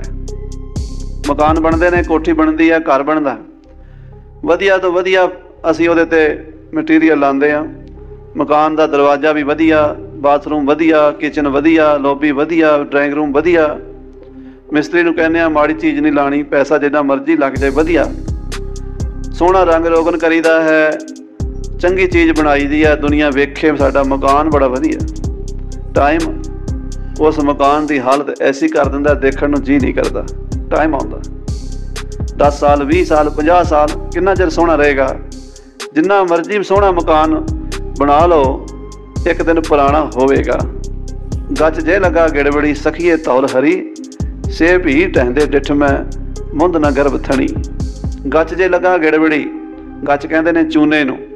ਇੱਧਰ ਤਾਂ ਮਕਾਨ ਜਿਹੜੇ ਤੁਸੀਂ ਲੱਕੜ ਦੇ ਬਣਾਉਂਦੇ ਹੋ, ਇੰਡੀਆ ਵਿੱਚ ਚੂਨੇ ਦੇ ਮਕਾਨ ਛੋਟੀਆਂ ਇੱਟਾਂ ਨਾਲ ਚੁਣਾਏ ਜਾਂਦੇ ਸਨ ਪੁਰਾਣੇ 'ਚ, 1000 ਸਾਲ 2-2000 ਸਾਲ ਖੜੇ ਰਹਿਣ, ਇਹੋ ਜਿਹੇ ਮਕਾਨ ਤਿਆਰ ਕੀਤੇ ਜਾਂਦੇ ਸਨ, ਪਰ ਉਹ ਵੀ ਢਹਿ ਜਾਂਦੇ ਸਨ। ਮਹਾਰਾਜ ਕਹਿੰਦੇ ਸੇ ਭੀ ਟਹਿੰਦੇ ਡਿੱਠ ਮੈਂ ਵੇਖੇ ਨੇ। ਬਠਿੰਡੇ ਦਾ ਕਿਲ੍ਹਾ ਸਾਧ ਸੰਗਤ ਜੀ ਅੱਜ ਤੋਂ 1000 ਸਾਲ ਪਹਿਲਾਂ ਬਣਿਆ ਸੀ। ਅੱਜ ਤੋਂ 300 ਸਾਲ ਪਹਿਲਾਂ ਗੁਰੂ ਗੋਬਿੰਦ ਸਿੰਘ ਸਾਹਿਬ ਜੀ ਨੂੰ ਸਿੰਘਾਂ ਨੇ ਆਖਿਆ ਸੀ, ਮਹਾਰਾਜ ਸਭ ਤੋਂ ਪੁਰਾਣਾ ਬਠਿੰਡੇ ਦਾ ਕਿਲ੍ਹਾ ਅਸੀਂ ਵੇਖਣਾ ਚਾਹੁੰਦੇ ਹਾਂ। ਜਦੋਂ ਮਹਾਰਾਜ ਗਏ ਸਨ ਉਦੋਂ ਵੀ ਉਹ ਬਹੁਤਾ ਢਹਿ ਚੁੱਕਾ ਸੀ, ਹੁਣ ਬਹੁਤਾ ਹੀ ਢਹਿ ਚੁੱਕਾ। ਕੁਝ ਦੁਬਾਰਾ ਬਣਾਏ ਗਏ ਉਹਦੇ ਹਿੱਸੇ ਵੀ ਯਾਦਗਾਰ ਵਜੋਂ। ਕਹਿਣ ਦਾ ਭਾਵ ਹੈ ਵੀ ਵੱਡੇ ਵੱਡੇ ਕਿਲ੍ਹੇ, ਵੱਡੇ ਵੱਡੇ ਮਕਾਨ, ਵੱਡੀਆਂ ਵੱਡੀਆਂ ਬਸਤੀਆਂ ਉਜੜ ਜਾਂਦੀਆਂ ਨੇ, ਸਮਾਂ ਕਿਸੇ ਚੀਜ਼ ਨੂੰ ਨਹੀਂ ਰਹਿਣ ਦਿੰਦਾ। ਤੂੰ ਗਰ ਜਬਰ ਅਜਿਜ ਖਰਾਸੀ ਮਕੋਨ। ਮਹਾਰਾਜ ਕਹਿੰਦੇ ਜੇ ਤੂੰ ਤਾਕਤਵਾਰ ਹੈ, ਜ਼ਬਰਦਸਤ ਹੈ, ਤੇਰੇ ਕੋਲ ਤਾਕਤ ਹੈ, ਸ਼ਕਤੀ ਹੈ, ਜ਼ਬਰ ਤਾਂ ਹੈ ਪਰ ਜ਼ਾਬਰ ਨਾ ਬਣ। ਤੂੰ ਗਰੀਬਾਂ ਨੂੰ, ਦੁਖੀਆਂ ਨੂੰ ਹੋਰ ਦੁੱਖ ਨਾ ਦੇ। ਰੱਬ ਨੇ ਤਾਕਤ ਦਿੱਤੀ ਭਲਾ ਕਰਨ ਵਾਸਤੇ, ਸੋ ਭਲਾ ਕਰ। ਖਸਮਰਾ ਬਾਤਿਸ਼ੈ ਤਰਾਸ਼ੀ ਮਕੋਨ। ਤੂੰ ਝੂਠੀਆਂ ਕਸਮਾਂ ਖਾ ਖਾ ਕੇ, ਕਸਮਾਂ ਦੇ ਤੇਸ਼ੇ ਨਾਲ, ਤੇਸਾ ਫਾਰਸੀ ਦਾ ਸ਼ਬਦ ਹੈ, ਉਹਦਾ ਅਰਥ ਹੈ ਤਰਾਸਣਾ, ਕੱਟਣਾ। ਪੰਜਾਬ ਦੇ ਵਿੱਚ ਤਰਖਾਣਾ ਦੀ ਹੱਟੀ ਦੁਕਾਨ ਤੇ ਤਰਖਾਣਾ ਦੇ ਕਾਰਖਾਨੇ 'ਚ ਤੁਸੀਂ ਦੇਖਿਆ ਹੋਣਾ, ਉਹ ਜਿਹਦੇ ਨਾਲ ਲੱਕੜ ਨੂੰ ਛਿਲਦੇ ਨੇ ਉਹਨੂੰ ਤੇਸਾ ਕਹਿੰਦੇ ਨੇ। ਮਤਲਬ ਹੈ ਤਰਾਸ਼ ਦੇਣਾ, ਕੱਟ ਦੇਣਾ, ਵੱਢ ਦੇਣਾ। ਔਰੰਗਜ਼ੇਬ ਤੂੰ ਕਸਮਾਂ ਦਾ ਤੇਸਾ ਪਕੜਿਆ ਹੋਇਆ ਹੈ, ਕਸਮਾਂ ਦਾ, ਝੂਠੀਆਂ ਸਹੁੰਆਂ ਦਾ। ਤੇ ਉਹਦੇ ਨਾਲ ਤੂੰ ਗਰੀਬਾਂ ਨੂੰ, ਨਿਤਾਣਿਆਂ ਨੂੰ, ਨਿਮਾਣਿਆਂ ਨੂੰ ਛਿੱਲਣ ਲੱਗਾ ਹੋਇਆ, ਵੱਢਣ ਲੱਗਾ ਹੋਇਆ, ਟੁੱਕਣ ਲੱਗਾ ਹੋਇਆ। ਇਹ ਵੱਢ ਕੱਟ ਬੰਦ ਕਰ ਦੇ, ਇਹ ਜ਼ੁਲਮ ਬੰਦ ਕਰ ਦੇ, ਇਹ ਤੇਰੇ ਵਾਸਤੇ ਚੰਗਾ ਨਹੀਂ। ਰੱਬ ਨੇ ਤਾਕਤ ਦਿੱਤੀ ਸੀ ਭਲਾ ਕਰਨ ਲਈ, ਪਰ ਤੂੰ ਬੁਰੇ ਲਈ ਵਰਤ ਰਿਹਾ ਹੈ। ਹਕ ਯਾਰ ਬਾਸਦ ਜੇ ਦੁਸ਼ਮਨ ਕੋ ਨੰਦ। ਇਹ ਔਰੰਗਜ਼ੇਬ, ਜੇ ਹਕ ਯਾਰ ਬਾਸ਼ਦ, ਹਕ ਮੈਨੇ ਸੱਚਾ ਵਾਹਿਗੁਰੂ ਪਰਮਾਤਮਾ ਅਕਾਲ ਪੁਰਖ ਅੱਲਾਹ ਤਾਲਾ, ਜਿਹਦਾ ਯਾਰ ਬਾਸ਼ਦ ਯਾਰ ਹੋਵੇ, ਯਾਨੀ ਜਿਹੜੇ ਬੰਦੇ ਦਾ ਰੱਬ ਯਾਰ ਹੋਵੇ, ਜਿਹੜੇ ਬੰਦੇ ਦਾ ਰੱਬ ਸਿਰ ਦੇ ਉੱਤੇ ਮਿਹਰਬਾਨ ਹੋਵੇ। ਜੇ ਦੁਸ਼ਮਣ ਕੁਨਦ, ਦੁਸ਼ਮਣ ਉਹਦਾ ਕੀ ਵਿਗਾੜ ਸਕਦੇ? ਮੇਰੇ ਵੱਲ ਮੇਰਾ ਵਾਹਿਗੁਰੂ ਹੈ, ਤੇਰੇ ਵੱਲ ਤੇਰੀਆਂ ਫੌਜਾਂ ਹਨ, ਸਵਾਜੋ ਸਮਾਨ ਹੈ, ਤਾਕਤ ਹੈ, ਤੂੰ ਮੇਰਾ ਕੀ ਵਿਗਾੜ ਸਕਦਾ? ਤਾਕਤ ਤੇਰੇ ਕੋਲ ਬੇਸ਼ੱਕ ਜਿੰਨੀ ਮਰਜ਼ੀ ਹੈ, ਪਰ ਰੱਬ ਮੇਰੇ ਵੱਲ ਹੈ, ਮੇਰੇ ਨਾਲ ਹੈ, ਮੇਰਾ ਰਾਖਾ ਹੈ। ਅਗਰ ਦੁਸ਼ਮਣੀ ਰਾ ਬਾਸਦ ਤਨ ਕੋ ਨੰਦ। ਜੇ ਦੁਸ਼ਮਣੀ ਕਰੇਗਾ, ਦੁਸ਼ਮਣੀ ਕਰਕੇ ਤੂੰ ਮੇਰਾ ਕੀ ਵਿਗਾੜੇਗਾ? ਮੇਰਾ ਵਾਹਿਗੁਰੂ ਅਕਾਲ ਪੁਰਖ ਮੇਰੇ ਨਾਲ ਹੈ ਔਰ ਮੇਰਾ ਰਾਖਾ ਹੈ। ਖਸ਼ਮ ਦੁਸ਼ਮਣੀ ਗਰ ਹਜ਼ਾਰ ਆਵਰਦ। ਹਜ਼ਾਰਾਂ ਆਦਮੀ ਜੇ ਦੁਸ਼ਮਣੀ ਕਰਨ ਵਾਸਤੇ ਆ ਜਾਣ, ਲੱਖਾਂ ਵੈਰੀ ਚੜ ਕੇ ਆ ਜਾਣ, ਜਾਮ ਗੁਰੂ ਹੋਏ ਵੱਲ ਤਨਹਿ ਕਿਆ ਗਾਰਵ ਦਿੱਜੈ। ਜਾਮ ਗੁਰੂ ਹੋਏ ਵੱਲ ਲੱਖ ਬਾਹੀਂ ਕਿਆ ਕੀਤੇ। ਲੱਖਾਂ ਬਾਹਾਂ ਵੀ ਉਸ ਬੰਦੇ ਦਾ ਵਾਲ ਨਹੀਂ ਵਿੰਗਾ ਕਰ ਸਕਦੀਆਂ ਜਿਹਦੇ ਸਿਰ ਤੇ ਗੁਰੂ ਦਾ ਹੱਥ ਹੋਵੇ। ਸਿਰ ਉੱਪਰ ਠਾਡਾ ਗੁਰ ਸੂਰਾ, ਨਾਨਕ ਤਾ ਕੇ ਕਾਰਜ ਪੂਰਾ। ਖਸ਼ਮ ਦੁਸ਼ਮਣੀ ਗਰ ਹਜ਼ਾਰ ਆਵਰਦ, ਹਜ਼ਾਰਾਂ ਦੁਸ਼ਮਣ ਚੜ ਕੇ ਆ ਜਾਣ। ਨਾ ਯਕ ਮੁਵੈ ਔਰਾ ਹਜ਼ਾਰ ਆਵਰਦ। ਤਾਂ ਉਹ ਹਜ਼ਾਰਾਂ ਦੁਸ਼ਮਣ ਵੀ, ਲੱਖਾਂ ਦੁਸ਼ਮਣ ਵੀ ਇਕੱਠੇ ਹੋ ਕੇ ਔਰੰਗਜ਼ੇਬ ਉਸ ਬੰਦੇ ਦਾ ਇੱਕ ਮੂਏ ਕਹਿੰਦੇ ਨੇ ਵਾਲ ਨੂੰ, ਵਾਲ ਨਹੀਂ ਵਿੰਗਾ ਕਰ ਸਕਦੇ। ਨਾ ਯਕ ਮੂਏ ਔਰਾ ਹਜ਼ਾਰ ਆਵਰਦ, ਵਾਲ ਨਹੀਂ ਭੰਨ ਸਕਦੇ, ਵਾਲ ਨਹੀਂ ਤੋੜ ਸਕਦੇ। ਜਿਸ ਦਾ ਸਾਹਿਬ ਡਾਢਾ ਹੋਏ ਇਸ ਨੂੰ ਮਾਰ ਨਾ ਸਕੇ ਕੋਏ। ਕੋਈ ਨਹੀਂ ਮਾਰ ਸਕਦਾ, ਕੋਈ ਨਹੀਂ ਦੁਸ਼ਮਣੀ ਨਿਭਾ ਸਕਦਾ, ਉਸ ਬੰਦੇ ਨਾਲ ਹਾਰ ਜਾਏਗਾ। ਔਰੰਗਜ਼ੇਬ, ਮੈਨੂੰ ਅਕਾਲ ਪੁਰਖ ਦਾ ਭਰੋਸਾ ਹੈ। ਇਹ ਵਚਨ ਕਹਿ ਕੇ ਗੁਰੂ ਸਾਹਿਬ ਹੁਣ ਜ਼ਫਰਨਾਮੇ ਦੀ ਸਮਾਪਤੀ ਕਰਨ ਲੱਗੇ।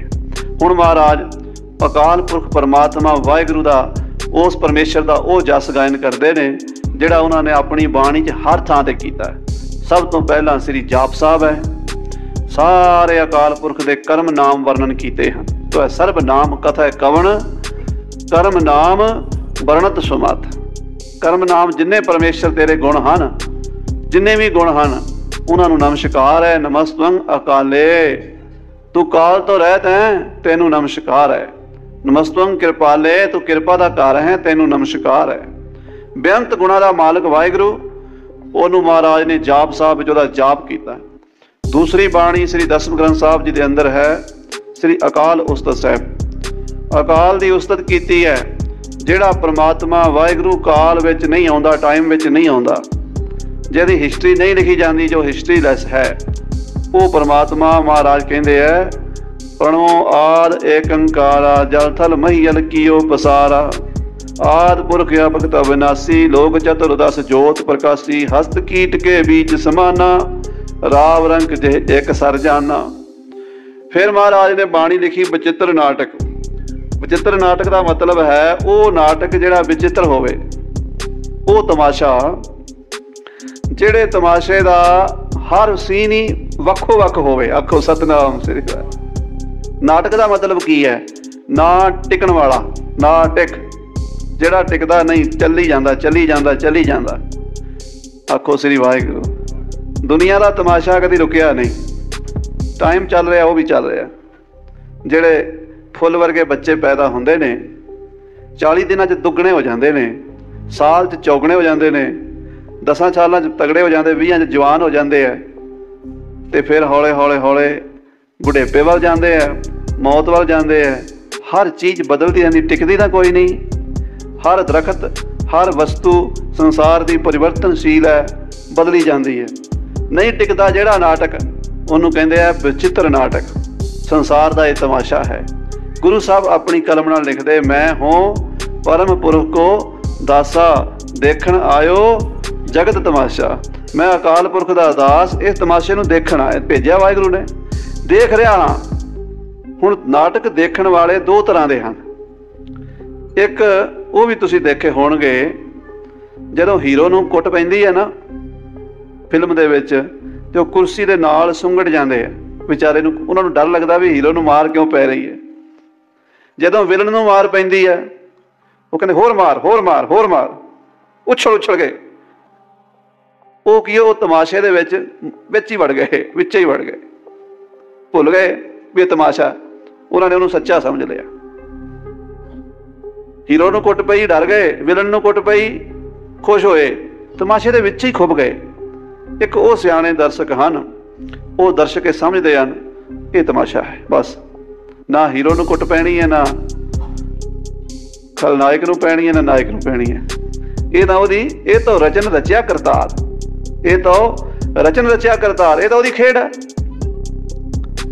ਸ੍ਰੀ ਕਲਗੀਧਰ ਜੀ ਤੋਂ ਰਾਜਸਥਾਨ 'ਚ ਇੱਕ ਮਾਈ ਨੇ ਅਫਸੋਸ ਨਾਲ ਪੁੱਛਿਆ, ਮਹਾਰਾਜ ਜਦੋਂ ਮੈਂ ਅਨੰਦਪੁਰ ਗਈ ਸੀ ਤੁਹਾਡੇ ਚਾਰੇ ਪੁੱਤਰ ਬੜੇ ਸੋਹਣੇ ਮੈਂ ਵੇਖੇ ਸੀ, ਬਹੁਤ ਹੀ ਸੋਹਣੇ ਸੀ। ਬਾਬਾ ਅਜੀਤ ਸਿੰਘ, ਬਾਬਾ ਜੁਝਾਰ ਸਿੰਘ, ਬਾਬਾ ਜੋਰਾਵਰ ਸਿੰਘ, ਬਾਬਾ ਫਤਿਹ ਸਿੰਘ। ਕੀ ਭਾਣਾ ਵਰਤ ਗਿਆ, ਚਾਰੇ ਦੇ ਚਾਰੇ ਸ਼ਹੀਦ ਹੋ ਗਏ। ਮਹਾਰਾਜ ਕਹਿਣ ਲੱਗੇ, ਮਾਤਾ ਜ਼ਮੀਨ ਤੇ ਲਕੀਰਾਂ ਖਿੱਚ। ਉਸ ਮਾਈ ਨੇ ਆਪਣੀ ਉਂਗਲ ਨਾਲ ਮਿੱਟੀ ਤੇ ਲਕੀਰਾਂ ਪਾਈਆਂ। ਹਜ਼ੂਰ ਕਹਿੰਦੇ, ਮਾਈ ਲਕੀਰਾਂ ਪਾਉਣ ਨਾਲ ਤੈਨੂੰ ਕੋਈ ਖੁਸ਼ੀ ਹੋਈ ਹੈ? ਕਹਿੰਦੀ, ਜੀ ਕੋਈ ਖੁਸ਼ੀ ਨਹੀਂ, ਤਾਂ ਬਚਪਨ ਤੋਂ ਮਿੱਟੀ ਨਾਲ ਖੇਡਦੇ, ਤੇ ਕਾਹਦੀ ਖੁਸ਼ੀ ਹੈ? ਫਿਰ ਮਾਈ ਮਿਟਾ ਦੇ। ਮਾਈ ਨੇ ਹੱਥ ਫੇਰਿਆ, ਉਹ ਮਿੱਟੀ ਤੇ ਪਾਈਆਂ ਲਕੀਰਾਂ ਮਿਟ ਗਈਆਂ। ਮਾਈ ਤੈਨੂੰ ਕੋਈ ਗਮੀ ਹੋਈ ਹੈ ਲਕੀਰਾਂ ਮਿਟਣ ਦੀ? ਕਹਿਣ ਲੱਗੀ, ਮਹਾਰਾਜ ਲਕੀਰਾਂ ਮਿਟਣ ਦੀ ਕੀ ਗਮੀ ਹੋਣੀ ਹੈ? ਨਾ ਲਕੀਰਾਂ ਬਣਨ ਦੀ ਖੁਸ਼ੀ ਤੇ ਨਾ ਲਕੀਰਾਂ ਮਿਟਣ ਦੀ ਗਮੀ। ਹਜ਼ੂਰ ਕਹਿਣ ਲੱਗੇ, ਮਾਤਾ ਸਾਡੀ ਅਵਸਥਾ ਇਹੀ ਹੈ, ਸਾਹਿਬਜ਼ਾਦੇ ਪੈਦਾ ਹੋ ਗਏ ਸਾਨੂੰ ਖੁਸ਼ੀ ਨਹੀਂ ਹੋਈ, ਸਾਹਿਬਜ਼ਾਦੇ ਸ਼ਹੀਦ ਹੋ ਗਏ ਸਾਨੂੰ ਗਮੀ ਨਹੀਂ ਹੋਈ। ਜੋ ਨਰ ਦੁੱਖ ਮੈਂ ਦੁੱਖ ਨਹੀਂ ਮਾਨੈ, ਸੁਖ ਸਨੇਹ ਅਰ ਭੈ ਨਹੀਂ ਜਾਕੈ, ਕੰਚਨ ਮਾਟੀ ਮਾਨੈ। ਸਮ ਅਵਸਥਾ ਮਹਾਰਾਜ ਦਸਵੇਂ ਪਾਤਸ਼ਾਹ ਵੀ ਤਮਾਸ਼ਾ ਦੇਖ ਰਹੇ ਨੇ, ਪਰ ਸਾਡੇ ਤਰ੍ਹਾਂ ਨਹੀਂ ਜਿਵੇਂ ਅਸੀਂ ਦੇਖਦੇ ਹਾਂ। ਅਸੀਂ ਦੇਖਦੇ ਹਾਂ ਵੀ ਫਿਲਮ ਦੇ ਵਿੱਚ ਹੀ ਵੜ ਜਾਂਦੇ ਹਾਂ, ਭੁੱਲ ਜਾਂਦੇ ਹਾਂ ਵੀ ਅਸੀਂ ਦੇਖਣ ਵਾਲੇ ਹਾਂ। ਉਹ ਦੇਖ ਰਹੇ ਆ ਵੇਖਣ ਵਾਲੇ ਬਣ ਗਏ ਵੀ ਇਹ ਤਾਂ ਇੱਕ ਤਮਾਸ਼ਾ ਹੈ। ਮੈਂ ਹੂੰ ਪਰਮ ਪੁਰਖ ਕੋ ਦਾਸਾ, ਦੇਖਣ ਆਇਓ ਜਗਤ ਤਮਾਸ਼ਾ। ਸੋ ਜਗਤ ਦੇ ਤਮਾਸ਼ੇ ਦਾ ਹੁਣ ਮਹਾਰਾਜ ਨੇ ਵਿਚਿੱਤਰ ਨਾਟਕ ਵਿੱਚ ਜ਼ਿਕਰ ਕੀਤਾ। ਸਾਰੀ ਬਾਣੀ, ਜਿੱਥੇ ਵੀ ਦਸਮ ਦੀ ਬਾਣੀ, ਕੋਈ ਜੰਗ ਦੀ ਬਾਣੀ ਹੈ, ਕੋਈ ਚਰਿੱਤਰਾਂ ਦੀ ਬਾਣੀ ਹੈ, ਕਿਸੇ ਵੀ ਪੱਖ ਦੀ ਹੈ, ਉਹਦੇ 'ਚ ਪਰਮੇਸ਼ਰ ਦਾ ਨਾਮ ਜ਼ਰੂਰ ਲਿਆ। ਕੋਈ ਬਾਣੀ ਪੜ੍ਹ ਲਓ ਦਸਮ ਦੀ, ਜਫਰਨਾਮੇ ਜੀ, ਹੁਣ ਪਰਮੇਸ਼ਰ ਦਾ ਨਾਮ ਹੀ ਯਾਰ। ਜਿਹੜੀ ਗੱਲ ਵੀ ਸ਼ੁਰੂ ਕੀਤੀ ਉਹ ਪਰਮੇਸ਼ਰ ਦੇ ਨਾਮ ਤੋਂ ਕੀਤੀ ਆ, ਜਿਹੜੀ ਗੱਲ ਸਮਾਪਤ ਕੀਤੀ ਆ ਉਹ ਪਰਮੇਸ਼ਰ ਦੇ ਨਾਮ ਤੇ ਕੀਤੀ। ਸਭ ਤੋਂ ਅਖੀਰਲੀ ਪੰਕਤੀ 'ਚ ਵੀ ਮਹਾਰਾਜ ਕਹਿੰਦੇ, ਲਬਾ ਲੰਬ ਕੁਨ ਦਮ ਬਦਮ ਨੋਸ਼ ਕੁਨ ਗਮੇ ਹਰ ਦੋ ਆਲਮ ਫਰਾਮੋਸ਼ ਕੁਨ। ਜਿਵੇਂ ਗੁਰੂ ਗ੍ਰੰਥ ਸਾਹਿਬ 'ਚ ਆਉਂਦਾ 18, 10, 20। ਦਸਮ ਦੇ ਵਿੱਚ ਆਉਂਦਾ ਲਬਾ ਲੰਬ ਕੁਨ ਦਮ ਬਦਮ ਨੋਸ਼ ਕੁਨ ਗਮੇ ਹਰ ਦੋ ਆਲਮ ਫਰਾਮੋਸ਼ ਕੁਨ। ਹੇ ਵਾਹਿਗੁਰੂ, ਮੈਨੂੰ ਆਪਣੇ ਨਾਮ ਦਾ ਹਰਾ ਹਰਾ ਪਿਆਲਾ ਪਿਆ ਦੇ। ਤੇਰੇ ਨਾਮ ਦਾ ਜਾਮ ਪੀ ਕੇ ਮੈਨੂੰ ਦੁਨੀਆ ਦੇ ਦੋਵੇਂ ਜਹਾਨਾਂ ਦੇ ਗਮ ਭੁੱਲ ਜਾਣ, ਲੋਕ ਦੇ ਵੀ ਤੇ ਪਰਲੋਕ ਦੇ ਵੀ। ਇਹ ਨਾਮ ਦੀ ਮਹਿਮਾ ਹੈ। ਸ੍ਰੀ ਗੁਰੂ ਗੋਬਿੰਦ ਸਿੰਘ ਸਾਹਿਬ ਦੀ ਬਾਣੀ ਹੁਣ ਲਿਖਣ ਲੱਗੇ ਪਰਮਾਤਮਾ ਦੇ ਕੁਝ ਖਾਸ ਨਾਮ, ਜਿਹੜੇ ਔਰੰਗਜ਼ੇਬ ਪੜ੍ਹੇਗਾ। ਆਖੋ ਸਤਨਾਮ ਸ੍ਰੀ ਵਾਹਿਗੁਰੂ। ਹਾਂਜੀ। ਅਗੰਜੋ, ਆਪੰਜੋ, ਅਰੂਪੋ, ਅਰੇਖ। ਅਗੰਜੋ, ਜੋ ਗੰਜਨ ਨਹੀਂ ਹੋ ਸਕਦਾ, ਤੋੜਿਆ ਨਹੀਂ ਜਾ ਸਕਦਾ, ਮਿਟਿਆ ਨਹੀਂ ਜਾ ਸਕਦਾ, ਮਾਰਿਆ ਨਹੀਂ ਜਾ ਸਕਦਾ, ਭੰਨਿਆ ਨਹੀਂ ਜਾ ਸਕਦਾ, ਉਹ ਅਗੰਜੋ ਹੈ। ਜਿਹਦਾ ਨਾਸ ਨਾ ਹੋਵੇ ਉਸ ਪ੍ਰਭੂ ਨੂੰ ਅਗੰਜ ਕਹਿੰਦੇ ਹਨ। ਗੰਜ ਨਾਮ ਫਾਰਸੀ 'ਚ ਗਿਣਤੀ ਦਾ ਵੀ ਹੈ। ਜਿਹਦੀ ਗਿਣਤੀ ਮਿਣਤੀ ਨਾ ਹੋਵੇ ਉਹਨੂੰ ਵੀ ਅਗੰਜ ਕਹਿੰਦੇ ਹਨ। ਹੋਰ ਵੀ ਅਰਥ ਵਿਦਵਾਨਾਂ ਨੇ, ਸੰਪਰਦਾਇਆਂ ਨੇ ਕੀਤੇ। ਅਗ ਅੰਜ, ਜਿਹੜਾ ਪਰਮਾਤਮਾ ਪਾਪਾਂ ਨੂੰ ਨਾਸ ਕਰਨ ਵਾਲਾ ਹੈ। ਆਖੋ ਸਤਨਾਮ ਸ੍ਰੀ ਵਾਹਿਗੁਰੂ। ਜਿਹੜਾ ਅੱਗ ਤੇ ਪਾਣੀ ਨੂੰ ਪੈਦਾ ਕਰਨ ਵਾਲਾ ਹੈ। ਇੱਦਾਂ ਬੇਅੰਤ ਅਰਥ ਕੀਤੇ ਸੰਪਰਦਾਇ ਗਿਆਨੀ ਸਿੰਘਾਂ ਨੇ। ਸੋ ਪਰਮਾਤਮਾ ਅਗੰਜੋ ਹੈ, ਅਭੰਜੋ, ਜਿਹਨੂੰ ਭੰਨਿਆ ਨਹੀਂ ਜਾ ਸਕਦਾ। ਦੁਨੀਆ ਦੀ ਹਰ ਚੀਜ਼ ਭੰਨੀ ਜਾ ਸਕਦੀ ਹੈ। ਵੱਡੇ ਵੱਡੇ ਪਹਾੜ ਭੰਨ ਦਿੱਤੇ, ਵੱਡੀਆਂ ਵੱਡੀਆਂ ਚੀਜ਼ਾਂ ਭੰਨ ਦਿੱਤੀਆਂ ਇਨਸਾਨ ਨੇ, ਪਰ ਰੱਬ ਨੂੰ ਨਹੀਂ ਭੰਨ ਸਕਦਾ। ਉਹ ਅਭੰਜੋ ਹੈ। ਅਰੂਪੋ, ਉਹਦਾ ਕੋਈ ਰੂਪ ਨਹੀਂ। ਕਾਲਾ, ਗੋਰਾ, ਚਿੱਟਾ, ਇਹ ਰੰਗ ਰੂਪ ਉਹਦੇ ਨਹੀਂ ਹਨ। ਸਾਰਿਆਂ ਰੰਗਾਂ ਰੂਪਾਂ ਤੋਂ ਨਿਆਰਾ ਹੈ। ਚੱਕਰ ਚੇਨ ਅਰ ਬਰਨ ਜਾਤ ਅਰ ਪਾਤ ਨੈਨ ਜਿਹ ਰੂਪ ਰੰਗ ਅਰ ਰੇਖ ਭੇਖ ਕੋ ਕਹਿ ਨਾ ਸਕੇ। ਅਰੂਪੋ ਅਰੇਖ। ਰੇਖ ਕਹਿੰਦੇ ਜਿਹੜੀ ਹੱਥ ਦੀ ਇੱਥੇ ਰੇਖਾ ਹੁੰਦੀ ਹੈ, ਪੈਰਾਂ 'ਚ ਵੀ ਰੇਖਾ ਹੁੰਦੀ ਹੈ, ਅੰਗੂਠਿਆਂ ਦੀ ਰੇਖਾ ਸਰਕਾਰ ਨੋਟ ਰੱਖਦੀ ਅੱਜ ਕੱਲ੍ਹ। ਕਿਤੇ ਵੀ ਕਿਸੇ ਬੰਦੇ ਦੇ ਹੱਥਾਂ ਦੇ ਤੇ ਪੈਰਾਂ ਦੇ ਨਿਸ਼ਾਨ ਲਏ ਜਾਂਦੇ ਆ। ਅਕਾਲ ਪੁਰਖ ਦੇ ਹੱਥਾਂ ਦੇ ਤੇ ਪੈਰਾਂ ਦੇ ਨਿਸ਼ਾਨ ਕੋਈ ਨੋਟ ਨਹੀਂ ਕਰ ਸਕਦਾ। ਕੋਈ ਮਸ਼ੀਨ ਐਸੀ ਨਹੀਂ ਬਣੀ ਜਿਹੜਾ ਅਕਾਲ ਪੁਰਖ ਦੇ ਅੰਗੂਠੇ ਲਵਾ ਲਵੇ। ਆਖੋ ਸਤਨਾਮ ਸ੍ਰੀ ਵਾਹਿਗੁਰੂ। ਰੇਖਾ ਤੋਂ ਰਹਿਤ ਹੈ। ਹਾਂਜੀ। ਅਗਾਧੋ ਆਬਾਦੋ ਆ ਭਰਮੋ ਆਲੇਖ। ਅਗਾਧ ਕਹਿੰਦੇ ਆ ਡੂੰਘੇ ਨੂੰ, ਸਮੁੰਦਰ ਤੋਂ ਵੀ ਡੂੰਘਾ ਹੈ। ਸਮੁੰਦਰ ਤਾਂ ਸਾਧ ਸੰਗਤ ਜੀ ਅਕਾਲ ਪੁਰਖ ਦੇ ਗਿੱਟੇ ਗਿੱਟੇ ਆਉਂਦਾ ਹੈ। ਸਮੁੰਦਰ ਤਾਂ ਪਰਮੇਸ਼ਰ ਦੇ ਗਿੱਟੇ ਦੇ ਬਰਾਬਰ ਵੀ ਨਹੀਂ। ਬਲਕਿ ਇੱਕ ਜਗ੍ਹਾ ਤੇ ਤਾਂ ਸ੍ਰੀ ਗੁਰੂ ਗ੍ਰੰਥ ਸਾਹਿਬ ਵਿੱਚ ਭਗਤ ਨਾਮਦੇਵ ਜੀ ਲਿਖਦੇ ਆ, ਸ਼ਬਦ ਸਮੁੰਦ ਜਾਚੈ ਘੜਥਲੀ, ਸੋ ਐਸਾ ਰਾਜਾ ਸ੍ਰੀ ਨਰ ਹਰੀ। ਪਰਮਾਤਮਾ ਐਸਾ ਰਾਜਾ ਹੈ ਕਿ ਜਿਹੜੇ 7 ਸਮੁੰਦਰ ਨੇ, ਉਹ 7 ਸਮੁੰਦਰ ਉਹਦੀ ਕੜਵੰਜੀ ਦੇ ਬਰਾਬਰ ਵੀ ਨਹੀਂ। ਕੜਵੰਜੀ ਜਿਹੜੇ ਪੰਜਾਬ 'ਚੋਂ ਆਏ ਉਹਨਾਂ ਨੂੰ ਪਤਾ ਹੋਣਾ ਹੈ। ਪਹਿਲਾਂ ਆਪਾਂ ਘੜੇ ਰੱਖਦੇ ਸੀ ਨਾ ਮਿੱਟੀ ਦੇ ਘਰਾਂ ਵਿੱਚ, ਤੇ ਘੜੇ ਦੇ ਥੱਲੇ ਲੋਹੇ ਦੀ ਵਾਹਿਗੁਰੂ ਲੱਕੜ ਦੀ ਇੱਕ ਚੌਖੜ ਜਿਹੀ ਬਣਾਈ ਹੁੰਦੀ ਸੀ। ਉਹ ਜਿਹੜੀ ਚੌਖੜ ਹੁੰਦੀ ਸੀ ਉਹਦੇ 'ਤੇ ਘੜਾ ਟਿਕਿਆ ਰਹਿੰਦਾ ਸੀ, ਡਿੱਗਦਾ ਨਹੀਂ ਸੀ, ਉਹਦਾ ਬੈਲੈਂਸ ਬਣਿਆ ਰਹਿੰਦਾ ਸੀ ਘੜੇ ਦਾ। ਉਹਨੂੰ ਕਹਿੰਦੇ ਸੀ ਕੜਵੰਜੀ, ਤੇ ਘੜਥਲੀ ਵੀ ਕਹਿੰਦੇ। ਘੜ ਥਲੀ, ਘੜੇ ਦਾ ਥੱਲਾ, ਘੜਥਲੀ। ਗੁਰੂ ਗ੍ਰੰਥ ਸਾਹਿਬ 'ਚ ਘੜਥਲੀ ਸ਼ਬਦ ਹੈ। ਉਹ ਜਦੋਂ ਘੜੇ 'ਚੋਂ ਪਾਣੀ ਪਾਈਦਾ ਸੀ ਤਾਂ ਘੜੇ 'ਚੋਂ ਪਾਣੀ ਪਾਉਣ ਲੱਗਿਆਂ ਛਲਕਾ ਵੱਜ ਕੇ ਤੋਲਾ 2 ਤੋਲੇ ਪਾਣੀ, ਮਾਮੂਲੀ ਜਿਹਾ ਥੋੜ੍ਹਾ ਜਿਹਾ ਬੂੰਦ ਕੁ ਪਾਣੀ ਕੜਵੰਜੀ 'ਤੇ ਵੀ ਪੈ ਜਾਂਦਾ ਸੀ। ਜਾਂ ਥੋੜ੍ਹਾ ਘੜੇ 'ਚੋਂ ਸਿਮ ਕੇ ਵੀ ਥੋੜ੍ਹਾ ਥੋੜ੍ਹਾ ਉਹ ਕੜਵੰਜੀ ਗਿੱਲੀ ਹੋ ਜਾਂਦੀ ਸੀ। ਪਰ ਉਹਦੇ 'ਚੋਂ 95-99% ਪਾਣੀ ਬੰਦੇ ਪੀਂਦੇ ਸਨ। 1% ਘੜੇ ਦਾ ਪਾਣੀ ਕੜਵੰਜੀ ਨੂੰ ਛੂੰਹਦਾ ਸੀ। ਬਾਕੀ ਤਾਂ ਬੰਦਿਆਂ ਦੇ ਲੋਕਾਂ ਦੇ ਕੰਮ ਆਉਂਦਾ। 1% ਅੱਧਾ % ਪਾਣੀ ਕੜਵੰਜੀ ਨੂੰ ਲੱਗਦਾ। ਜਿਹੜਾ ਮਹਾਰਾਜ ਅਕਾਲ ਪੁਰਖ ਪਰਮੇਸ਼ਰ ਐਡਾ ਵੱਡਾ ਕਿ ਆਹ ਜਿਹੜੇ 7 ਸਮੁੰਦਰ ਨੇ, ਇਹਦਾ ਅਕਾਲ ਪੁਰਖ ਦੀ ਕੜਵੰਜੀ ਵੀ ਗਿੱਲੀ ਨਹੀਂ ਕਰਦੇ। ਆਖੋ ਸਤਿਨਾਮ ਸ੍ਰੀ ਵਾਹਿਗੁਰੂ। ਸ਼ਬਦ ਸਮੁੰਦ ਜਾਚੈ ਘੜਥਲੀ, ਸੋ ਐਸਾ ਰਾਜਾ ਸ੍ਰੀ ਨਰ ਹਰੀ। ਇਹ ਗੁਰੂ ਗ੍ਰੰਥ ਸਾਹਿਬ ਭਗਤ ਨਾਮਦੇਵ ਸ਼ਾਇਦ ਮਲਾਰ ਰਾਗ ਵਿੱਚ ਬਚਨ ਕਹੇ। ਅਗਾਧੋ ਵਾਹਿਗੁਰੂ ਬਹੁਤ ਡੂੰਘਾ ਹੈ, ਸਮੁੰਦਰ ਉਹਦੇ ਸਾਹਮਣੇ ਕੁਝ ਵੀ ਡੂੰਘਾ ਨਹੀਂ। ਹਾਂਜੀ, ਆਬਾਦੋ ਜਿਹਦਾ ਬਾਦ ਨਾ ਹੋ ਸਕੇ। ਬਾਦ ਮੈਨੇ ਵੱਧ ਕਰ ਦੇਣਾ, ਮਾਰ ਦੇਣਾ, ਵੱਢ ਦੇਣਾ। ਪਰਮੇਸ਼ਰ ਦਾ ਵੱਧ ਨਹੀਂ ਹੁੰਦਾ। ਭਰਮੋ ਆਲੇਖ, ਉਹ ਭਰਮਾਂ ਤੋਂ ਰਹਿਤ ਹੈ। ਸੰਸਾਰ 'ਚ ਸਾਰਿਆਂ ਨੂੰ ਭਰਮ ਪੈ ਜਾਂਦੇ, ਪਰਮੇਸ਼ਰ ਨੂੰ ਭਰਮ ਨਹੀਂ ਪੈਂਦਾ। ਇੱਥੇ ਆਪਾਂ ਸਾਰੇ ਭਰਮ 'ਚ ਹੀ ਹਰ ਵੇਲੇ ਕੋਈ ਨਾ ਕੋਈ ਸ਼ੰਕਾ ਖੜਾ ਹੀ ਰਹਿੰਦਾ, ਕੁਐਸਚਨ ਮੱਥੇ 'ਤੇ ਬਣਿਆ ਹੀ ਰਹਿੰਦਾ ਵੀ ਕੀ ਬਣੇਗਾ, ਕੀ ਹੋਵੇਗਾ, ਕੀ ਕਰਾਂਗੇ, ਕਿੱਦਾਂ ਖਾਵਾਂਗੇ, ਕਿੱਦਾਂ ਪੀਵਾਂਗੇ, ਕਿੱਦਾਂ ਜੀਵਾਂਗੇ। ਅੱਜ ਤੱਕ ਤਾਂ ਵਧੀਆ, ਕੱਲ੍ਹ ਕੀ ਬਣੇਗਾ। ਪਰਮੇਸ਼ਰ ਨੂੰ ਇਹ ਕੋਈ ਚੱਕਰ ਨਹੀਂ ਹੈ। ਅਲੇਖ ਉਹ ਲੇਖਾਂ 'ਚ ਨਹੀਂ ਆਉਂਦਾ, ਕਿਸੇ ਲੇਖੇ 'ਚ ਨਹੀਂ ਆਉਂਦਾ। ਲੇਖੇ ਬਾਝ ਅਲੱਖ, ਹਰ ਚੀਜ਼ ਦਾ ਹਿਸਾਬ ਕਿਤਾਬ ਹੋ ਸਕਦਾ, ਪਰਮੇਸ਼ਰ ਦਾ ਕੋਈ ਹਿਸਾਬ ਕਿਤਾਬ ਨਹੀਂ ਹੋ ਸਕਦਾ। ਹਾਂਜੀ, ਰਾਗੋ ਅਰੂਪ, ਉਹ ਰਾਗ ਤੋਂ ਮੋਹ ਤੋਂ ਰਹਿਤ ਹੈ। ਆ ਰਾਗ ਨਾਲ ਮੋਹ ਦਾ ਹੈ। ਸਾਧ ਸੰਗਤ ਜੀ ਲਗਾਓ ਹੋਣਾ ਕਿਸੇ ਚੀਜ਼ ਨਾਲ, ਉਹਨੂੰ ਕਹਿੰਦੇ ਰਾਗ। ਜਿਹੜਾ ਗਾਇਆ ਜਾਂਦਾ ਇਹ ਵੀ ਰਾਗ, ਇਹ ਵੀ ਪਿਆਰ ਨਾਲ ਗਾਇਆ ਜਾਂਦਾ। ਰਾਗ ਪ੍ਰੇਮ ਨੂੰ ਵੀ ਕਹਿੰਦੇ ਆ, ਰਾਗ ਮੋਹ ਨੂੰ ਵੀ ਕਹਿੰਦੇ ਆ। ਮਹਾਰਾਜ ਅਕਾਲ ਪੁਰਖ ਮੋਹ ਮਾਇਆ ਤੋਂ ਸਭ ਤੋਂ ਵੱਖਰਾ ਹੈ। ਅਰਾਗੋ ਔਰ ਅਰੂਪੋ, ਉਹਦਾ ਰੂਪ ਕੋਈ ਨਹੀਂ ਹੈ। ਅਰੇਖੋ ਅਰੰਗ, ਰੇਖ ਤੋਂ ਵੀ ਰਹਿਤ ਹੈ, ਰੰਗਾਂ ਤੋਂ ਵੀ ਰਹਿਤ ਹੈ। ਅਜਨਮ ਅਬਰਨ, ਉਹ ਜਨਮ ਤੋਂ ਰਹਿਤ ਹੈ ਤੇ ਵਰਨ ਤੋਂ ਵੀ ਰਹਿਤ ਹੈ। ਅਭੂਤੋ ਅਪੰਗ, ਉਹ ਤੱਤਾਂ ਤੋਂ ਵੀ ਰਹਿਤ ਹੈ ਤੇ ਅਭੰਗ ਨਹੀਂ ਹੁੰਦਾ, ਭੰਗ ਨਹੀਂ ਹੁੰਦਾ, ਅਭੰਗ ਹੈ। ਅਛੇਤੋ ਅਪੇਤੋ, ਉਹ ਪਰਮਾਤਮਾ 'ਚ ਕੋਈ ਛੇਦ ਮੋਰੀ ਨਹੀਂ ਹੋ ਸਕਦੀ। ਕੋਈ ਵਰਮਾ ਕੋਈ ਕਿਸੇ ਤਰ੍ਹਾਂ ਦਾ ਮਾਰ ਕੇ ਉਹਦੇ 'ਚੋਂ ਮੋਰੀ ਨਹੀਂ ਕਰ ਸਕਦਾ, ਛੇਦ ਨਹੀਂ ਕਰ ਸਕਦਾ। ਉਹ ਜੋਤ ਸਰੂਪ ਹੈ। ਔਰ ਉਹ ਭੇਦ ਤੋਂ ਰਹਿਤ ਦਾ ਕੋਈ ਭੇਦ ਨਹੀਂ ਪਾ ਸਕਦਾ। ਅਕਰਮੋ ਅਕਾਮ, ਉਹ ਪਰਮਾਤਮਾ ਕਰਮਾਂ ਤੋਂ ਰਹਿਤ, ਕਾਮਨਾ ਤੋਂ ਵੀ ਰਹਿਤ ਹੈ। ਅਖੇਤੋ ਅਭੇਦੋ, ਉਹਨੂੰ ਕੋਈ ਖੇਦ ਦੁੱਖ ਨਹੀਂ ਹੈ ਤੇ ਉਹਦਾ ਕੋਈ ਭੇਦ ਨਹੀਂ ਪਾ ਸਕਦਾ। ਅਭਰਮੋ ਅਪਾਮ, ਉਹ ਪਰਮਾਤਮਾ ਭਰਮ ਤੋਂ ਰਹਿਤ ਹੈ ਤੇ ਅਭਾਮ ਇਸਤਰੀ ਤੋਂ ਰਹਿਤ ਹੈ। ਭਾਵ ਇੱਥੇ ਸੰਸਾਰ 'ਚ ਕੋਈ ਵੀ ਹੈ ਉਹਦੀ ਜੋੜਾ ਹੈ। ਜਾਨਵਰ ਵੀ, ਨਰ ਮਾਦਾ, ਪਸ਼ੂ ਵੀ, ਪੰਛੀ ਵੀ, ਤਾਂ ਉਹ ਬੱਚੇ ਪੈਦਾ ਕਰ ਸਕਦੇ ਆ। ਪਰ ਅਕਾਲ ਪੁਰਖ ਵਾਹਿਗੁਰੂ ਨੇ ਆਪ ਹੀ ਇਸਤਰੀ ਬਣਿਆ, ਆਪ ਹੀ ਪੁਰਸ਼ ਬਣਿਆ, ਆਪੇ ਨਰ, ਆਪੇ ਹੁਣ ਨਾਰੀ। ਆਪ ਹੀ ਉਹਨੇ ਸਾਰਾ ਕੁਝ ਆਪਣੇ ਚੋਂ ਪੈਦਾ ਕੀਤਾ ਹੈ। ਆਰੇਖੋ ਆਪੇਖੋ, ਉਹ ਪਰਮਾਤਮਾ ਰੇਖ ਤੋਂ ਰਹਿਤ ਹੈ ਤੇ ਭੇਖ ਤੋਂ ਵੀ ਰਹਿਤ ਹੈ। ਲੇਖੋ ਅਪੰਗ, ਲੇਖੇ ਤੋਂ ਬਾਝ ਹੈ ਤੇ ਅਭੰਗ ਹੈ। ਭੰਗ ਨਹੀਂ ਹੁੰਦਾ ਕਿਸੇ ਦੁਆਰਾ, ਉਹਨੂੰ ਕੋਈ ਭੰਗ ਨਹੀਂ ਕਰ ਸਕਦਾ। ਜਿਵੇਂ ਕੋਈ ਕੌਂਸਲ ਬਣਨ ਦੀ, ਕੋਈ ਸਭਾ ਬਣਨ ਦੀ, ਕੋਈ ਸੁਸਾਇਟੀ ਬਣਨ ਦੀ 5-7 ਸਾਲ ਬਾਅਦ ਕਹਿੰਦੇ ਇਹਨੂੰ ਭੰਗ ਕਰ ਦਿਓ, ਇਹਨੂੰ ਤੋੜ ਦਿਓ। ਕੋਈ ਚੀਜ਼ ਬਣਾਈ ਇਹਨੂੰ ਭੰਗ ਕਰ ਦਿਓ। ਅਕਾਲ ਪੁਰਖ ਨੂੰ ਕੋਈ ਭੰਗ ਨਹੀਂ ਕਰ ਸਕਦਾ। ਖੁਦਾਵੰਦ ਬਖਸ਼ਣ ਦੇ ਰੰਗ ਰੰਗ, ਉਹ ਪਰਮਾਤਮਾ ਰੰਗ ਰੰਗ ਦੀਆਂ ਬਖਸ਼ਾਂ ਕਰਦਾ, ਰੰਗ ਰੰਗ ਦੀਆਂ। ਖੁਦਾਵੰਦ ਬਖਸ਼ਿੰਦ ਹੈ ਰੰਗ ਰੰਗ। ਇਹ ਸਾਹਿਬ ਕਲਗੀਧਰ ਜੀ ਨੇ ਪਹਿਲੀ ਹਕਾਇਤ ਲਿਖੀ। ਇਹਦੇ ਵਿੱਚ ਮਹਾਰਾਜ ਨੇ ਆਪਣੀ ਸਾਰੀ ਦਾਸਤਾਨ ਬਿਆਨ ਕਰਕੇ ਫਿਰ 11 ਕਹਾਣੀਆਂ ਉਸ ਬਾਦਸ਼ਾਹ ਨੂੰ ਐਸੀਆਂ ਸੁਣਾਈਆਂ ਜਿਹੜੀਆਂ ਵੱਖੋ ਵੱਖ ਵਿਸ਼ਿਆਂ ਤੇ ਸਨ। ਉਹਦੇ ਵਿੱਚ ਬਾਦਸ਼ਾਹ ਨੂੰ ਤੋਲਿਆ ਉਹਨਾਂ ਕਹਾਣੀਆਂ ਦੇ ਨਾਲ, ਤੁਲਨਾ ਕੀਤੀ। ਤੂੰ ਕਿੱਥੇ ਖੜਾ ਤੇ ਆਹ ਦੇਖ ਕੌਣ ਕਿੱਥੇ ਖੜਾ ਹੈ। ਹਜ਼ੂਰ ਨੇ ਇੱਕ ਕਹਾਣੀ ਜਿਹੜੀ ਸੁਣਾਈ ਉਹ ਮਹਾਰਾਜਾ ਦਲੀਪ ਦੀ ਸੀ। ਮਾਨ ਧਾਤੇ ਦਾ ਪੁੱਤਰ, ਸੂਰਜਵੰਸ਼ੀ ਰਾਜਾ ਮਾਨ ਧਾਤਾ ਹੋਇਆ। ਉਹਦੇ 4 ਪੁੱਤਰ ਸਨ। महाराज 10वें पातशाह लिखते ने, 4 पुत्रां नूं राजे ने सद्दिया, मान धाते ने। वड्डे पुत्र नूं 10,000 हाथी, 10 लाख मोहरां दित्तियां सोने दीयां। छोटे पुत्र नूं 10,000 ऊंट, 10 लाख मोहरां सोने दीयां। तीसरे पुत्र नूं 10,000 घोड़े, 10 लाख मोहरां। चौथे पुत्र नूं 1 दाणा मूंगी दा, अद्धा दाणा छोलियां दी दाल दा दित्ता। 4 पुत्रां नूं कहा, जाओ अपना अपना कमाओ ते अपना अपना खाओ। कई साल लंघ गए, सतयुग दा समां सी, उमरां वड्डी सी। उन्हां पुत्रां ने कोई परवाह ना कीती। 4 नूं एक बारी इकट्ठिया ही सद लिया महाराज।